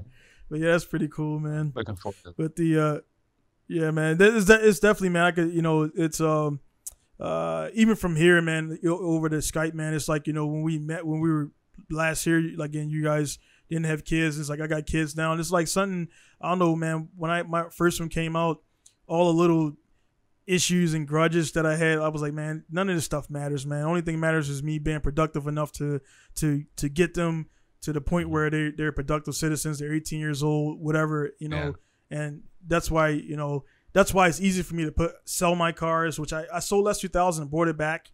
I sold a couple cars and bought them back, and it was like, dude, if I don't get this car back, I'll build another one. It's not the last one in the world, but my thing is just providing for the family. And it's like, it's crazy, man. 7 years ago, I would have never thought I had a wife and 3 kids, and and a business. And it's life just happens, man. But kids, I think for normal functioning adults, yourself, myself, and most people out there, when a kid comes out, it's a cool thing. Many people can't do it, for various reasons. So it's definitely, I think, is a privilege, even though you might not think about it, with Cheerios everywhere and screaming and stuff like that. But it's definitely cool, man. And every day when I go home at the end of the day, dude, and all my kids run outside to greet me, man, it's like whatever shit day I was having, dude, it just Mm-hmm. for that little bit of time, it just kind of and I'm pretty sure you feel the same way. It just goes away. Yeah, I mean, not only that, but I kind of have, like for me, that feeling that like I gotta get home and Right. see what Yeah. and see what it is I need to do, and like that still hasn't gone away after Right. eight Right. Right. years, Right. and like so like yeah, for me that's the biggest change that's happened since I had kids. Is like I have this like it kind of was born along with the first kid being born, this innate need to make sure that I'm meeting the basic needs of these kids. Right. And it's really strange. And honestly, it's one of the hardest things to work around with people who don't have kids. Yeah. Yeah. Yeah. Like Yeah. so, I work in an office space with a lot of people. And while there's like young kids and they don't have kids, that's one thing. But like people my age or at my stage in a career, like that upper middle management or whatever you want to call it, and they're single and don't have kids, and it can be at work. Their mindset is fucked. Yeah, when they could be at work 85 hours a week and not even think about it. It's like, I can't do this. And just because Yeah. I'm not going to, and I'm sorry if you think that I am a shitty worker, but I guess I'm going to Yeah. take that because I'd rather be a shitty Yeah. worker that spends time with my kids. Like, Yeah. So I'm guessing you guys had those meetings where the guys indirectly, like, some people don't stay after, the work hours and all that. Like, yeah, that's like, if I know some guys who was married and had kids, but he didn't want to go home because he didn't get along with his wife. So I'm like, that's your problem, dude. yeah, if you got Like, kids and you still don't go home, that's a problem. I mean, if you don't like, yeah, you got a different, yeah. if you're married, no kids, and you just don't like your wife, I guess that's one thing. But if you got kids and you Yeah. still stay at work, like, you're crazy. Yeah, that's bad, Yeah. man. She's dragging everything, and then of course, being straight up blunt about it, humans got needs and stuff like that, man. It's like you want to go home and rabbit your wife, like, dude, she's been watching this kid the whole day by, and like now you want to come home and jump on her. It's like, dude, she's tired now because you weren't helping her out. So I mean, I'll tell you guys out there one thing, man. Like, speaking to the guys directly, man. Like, you get married, man. Definitely like wash your dishes and Oh yeah. do things Oh, to yeah, help wash the dishes. your wife, and that's how you get the Netflix time. Oh yeah. That's how you get the Netflix and chill Yeah. time. It's like you got to help her It's get the kids in the bed. like cooking Uh, dinner doesn't mean it doesn't have to be hard. Just turn the oven on Yeah. and put chicken nuggets in it. Like Yeah, easy, Yeah. easy. Dude, we got the non-fryer, Yeah. dude. That thing is awesome Dyson because it's healthy. Dyson vacuums, Yeah. quick, easy. Yeah, we got the non-fryer. You throw some nuggets and fries in there and turn it on. We set the shower water with the bath water, let that run, Mhm. And but with kids, man, one thing I learned is I had to get good on was like, I say, hey, man, I'll be there in 25 minutes, and it's like, kids, make that 45 minutes. And that's like, oh, I'm the opposite. I just tell my kid now, and then it's like a training thing. Like, my kids, I'm real strict on like keeping the house looking like a house type thing. Yeah. And I feel like they're old enough now where that's a thing. So like, I've threatened them enough times with throwing their toys away now. Like I came in the house, this is a while back, but I walked in the door. And it was just a wreck, like everywhere, just shit everywhere. And I said, all right, you know what time it is? And my son goes, pick everything up in the next 10 minutes or you throw it in the trash time. And I was like, yeah, it is. That's right. It's just like, dude, it's like, and it's like, he just got up, started walking around. What age was he? He's like, what age was he when he said 6, something like that. Maybe. Yeah. There you go. That's like, dude, it's like a little person, man, like that actually starts. Only issue I got right now with mine is because my oldest is 4, and he goes to the Japanese school, so he speaks, unfortunately right now, 100% Japanese with some English words. So he just talks to me like in Japanese. So I'm like, yeah, dude, cool. Like I don't know what you're saying, and like then he'll point, then he'll take my hand and show me like mushi. So like mushi is bug. So now I know what that means. And like I'm learning words because he's like pointing. So now, but my wife was like, don't speak to him in Japanese, only English. So like I'll say cup, like pick up the cup. He'll be like, huh? And he'll go point at like 3 different things until he realizes that's the cup, and then I'll say cup. So like I'm kind of reinforcing it. So but it's like, I feel bad because it's like he's really trying to tell me something and I don't know what he's saying like at all. Like, and he's speaking fluent Japanese. Yeah. And he's 4. And the 2-year-old, so they talking to each other like about me. I'm like, dude, I don't know what they fucking saying. like, nice. And I'm like, speak English, and they're like A B C. Yeah. They just start saying the ABCs like that's not English. So like, but yeah, dude, it's crazy. Yeah, my son went to a Japanese language only daycare in Okinawa. Yeah. And his Japanese and his English were both like slowed down. Because we'd sit all day, he'd be at a Japanese daycare, and then all night he'd be with us, and it's just like and in the middle it's like you're at one, and then bam, I picked you up, and now you're in the other. Like there's no like there's no like fade knob. You just like it goes from straight Japanese to straight English. It's like that's going from Project Pat to Billy Ray Cyrus with no fader. Yep. It's like man, that's crazy, man. Yeah, but it's like it's crazy, man. It's like and again, man, I don't ever pretend to be perfect, man. Like married couples do their thing, and a few times it's like they're around like I'm not angry. I just speak at a elevated pitch tone that seems like screaming, but I'm not. But I'm like I'm very on the go, and I was just getting passionate about my wife telling them the business ideas, and they were like, stop fighting. I'm like, nah, dude, we're not fighting, dude. Just relax. So they just kind of like they sense everything, and you think a 4-year-old is not going to remember that, but they're smarter than you think. My 1-year-old daughter, dude, girls are definitely more advanced than boys. Yeah. She's doing everything way quicker, talking, speaking, walking, everything. She just, it's crazy, man, how it's real. Yeah. I thought it was bullshit. Yeah, women definitely do mature. Well, and they're going to wait till they start like literally doing stuff, and you're like, who taught you that? And you're like, you did. Yeah. Things you don't even know you're doing, Yeah.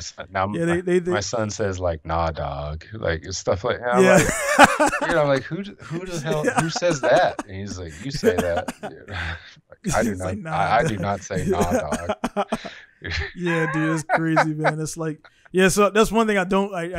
It's not even a thing because I try to speak Japanese the most, but like they don't. I think I said shit one time, and then my 2-year-old's like shit all day, just shit. I'm like, fuck, man. And then they go, fuck, and I'm like, man, fuck, man. Yeah. It's like a little prayer, dude. It's like, dude, that's crazy, man. But again, man, it's like things that if we didn't have kids, man, you would never get to that. And I understand some people, I think if you really, really, really feel like I said it because I was being selfish, but if you really like just really don't think you going to have kids is probably a better. It's probably you don't want to be a shitty parent, man, because when I see other shitty parents, it's like, man, that it makes me angry because I'm like, dude, it's not actually that hard to be a decent parent, and there's no rule book on it. You don't read anything. Right. You just every kid's different, every situation's different. But I know for sure my kids are growing up way better than I did. Not to say I had a bad childhood. It's just I got more stuff to offer, and my mom did good by us. But we had the bare essentials, the bare essentials, and a little bit, I got the PlayStation 1s and Nintendos and stuff like that. But I know now as a parent that really broke them, man. To make us happy, and most people don't realize, like, dude, that Nintendo original costs like some cash back then. I've had that revelation a couple of times, like with my kids, freaking doing something for them or whatever. Oh, it was freaking daycare. Like, and the amount of money I was paying for it, and like when you're a kid, it's like it's a given. Like I go to daycare. Like, you don't think about that stuff, but like, like here in Hawaii, it was for part time, like drop off at 7, pick up before 2. It was $800 a month. Wow, for one kid. Wow. Dude. Yeah, so you're literally just giving them one of your freaking like forearms a month for childcare, and I wasn't doing it because we had to.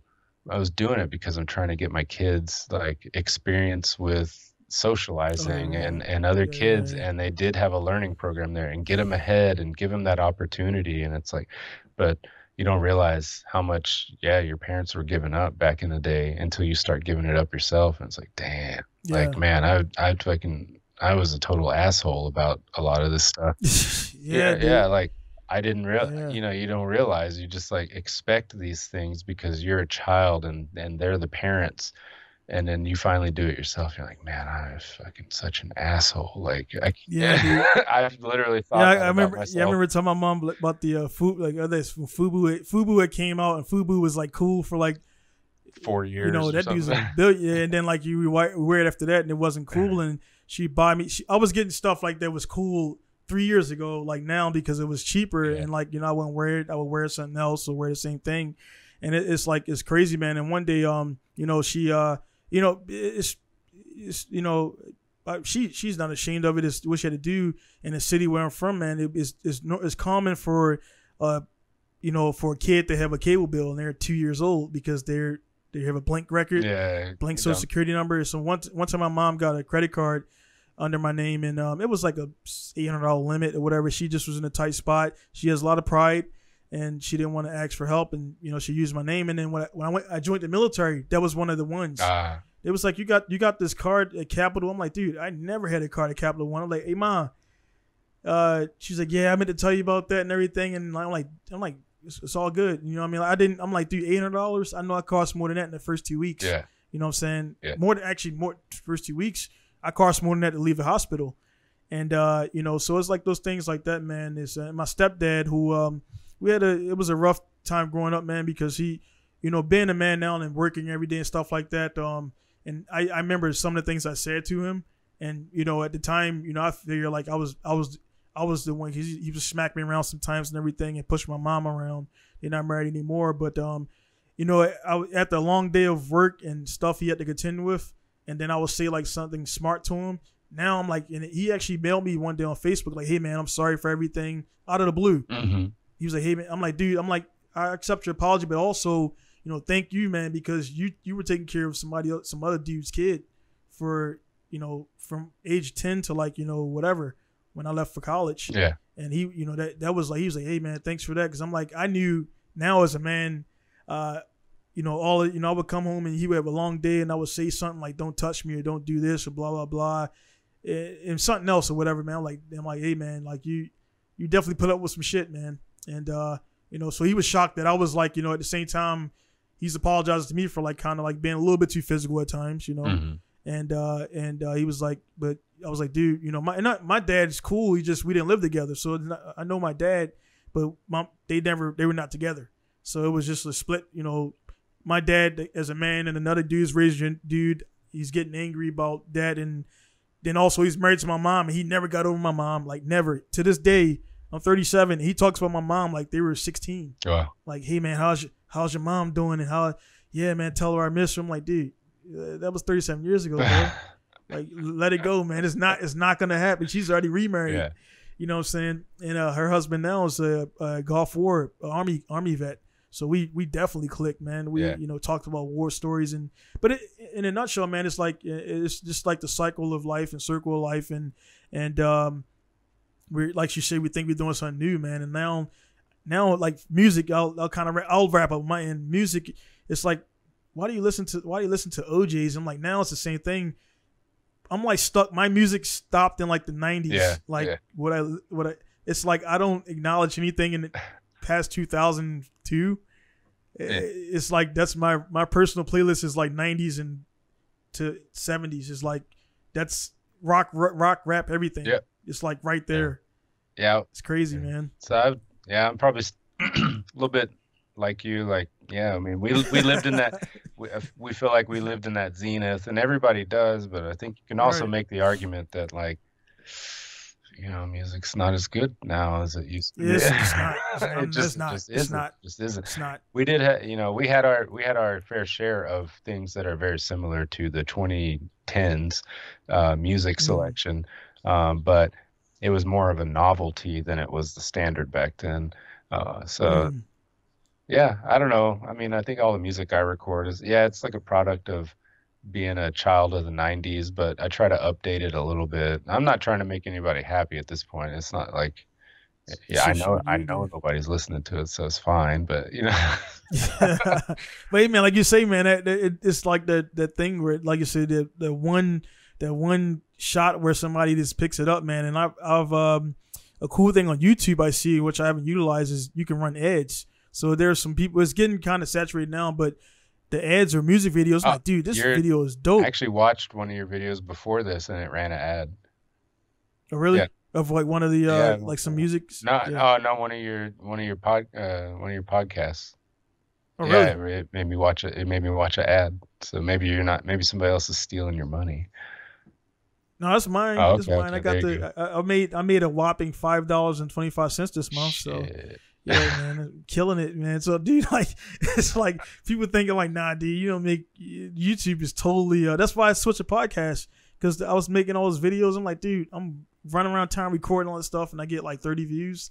Nah, so the podcast is, I feel even with the small numbers, people share it around, and I get to again talk to yourself and many other people, and then eventually, there's a few other guys that I'm looking at getting on and different things, but I'm not trying to go for Tom Cruises and things like that.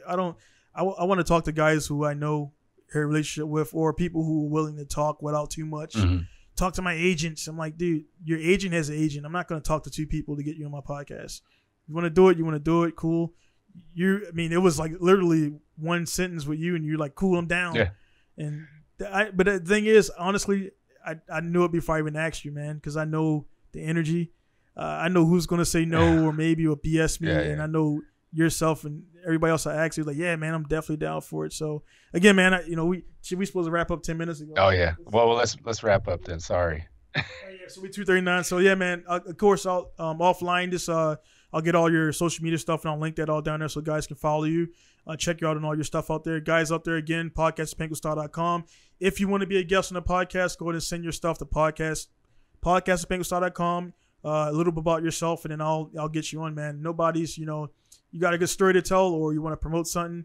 I'm definitely down the network or whatever. I don't care about you got 30 members on your 30 subscribers. I'm not about the numbers. It's about I guess collectively getting along in this world, man. Because your circle and my circle don't know each other, and we can introduce each other. So definitely send your stuff, questions, topics, comments, and all that stuff to podcast@pequeñostar.com, and I'll get to them when I can. And, subscribe if you would like to. If you listen to this whole podcast for almost 3 hours, you don't waste the time. So it's 2 hours and 40 minutes, man, right now. Didn't feel like it. So but it don't feel like it at all, dude. Like, it was good to talk. It was good to talk to you, good to catch up with you. I watched the sun, like, literally go down over here, man, and I'm just extremely grateful to know a guy like yourself and so many guys in the world, man. And we just happen to get stationed in Massawa together, and we met, man. So it was a good time, man, and just definitely look forward to talking to you again at some point and get it done, man. So again, guys out there, thank you for tuning in. It's going to be Collen signing off from Hawaii, and I'm Donald Jackson signing off from Massawa, Japan. Be safe out there. Respect the corona rules and get out of this stuff as soon as possible to return back to normal so I can ship things to JP Post Office again, because I can't do that currently because you guys in the U.S. are being rebellious and they don't want to ship to the U.S. No, sorry. So man. So all right, guys, take care. And it's gonna be Donnie signing out. See you guys later. Peace.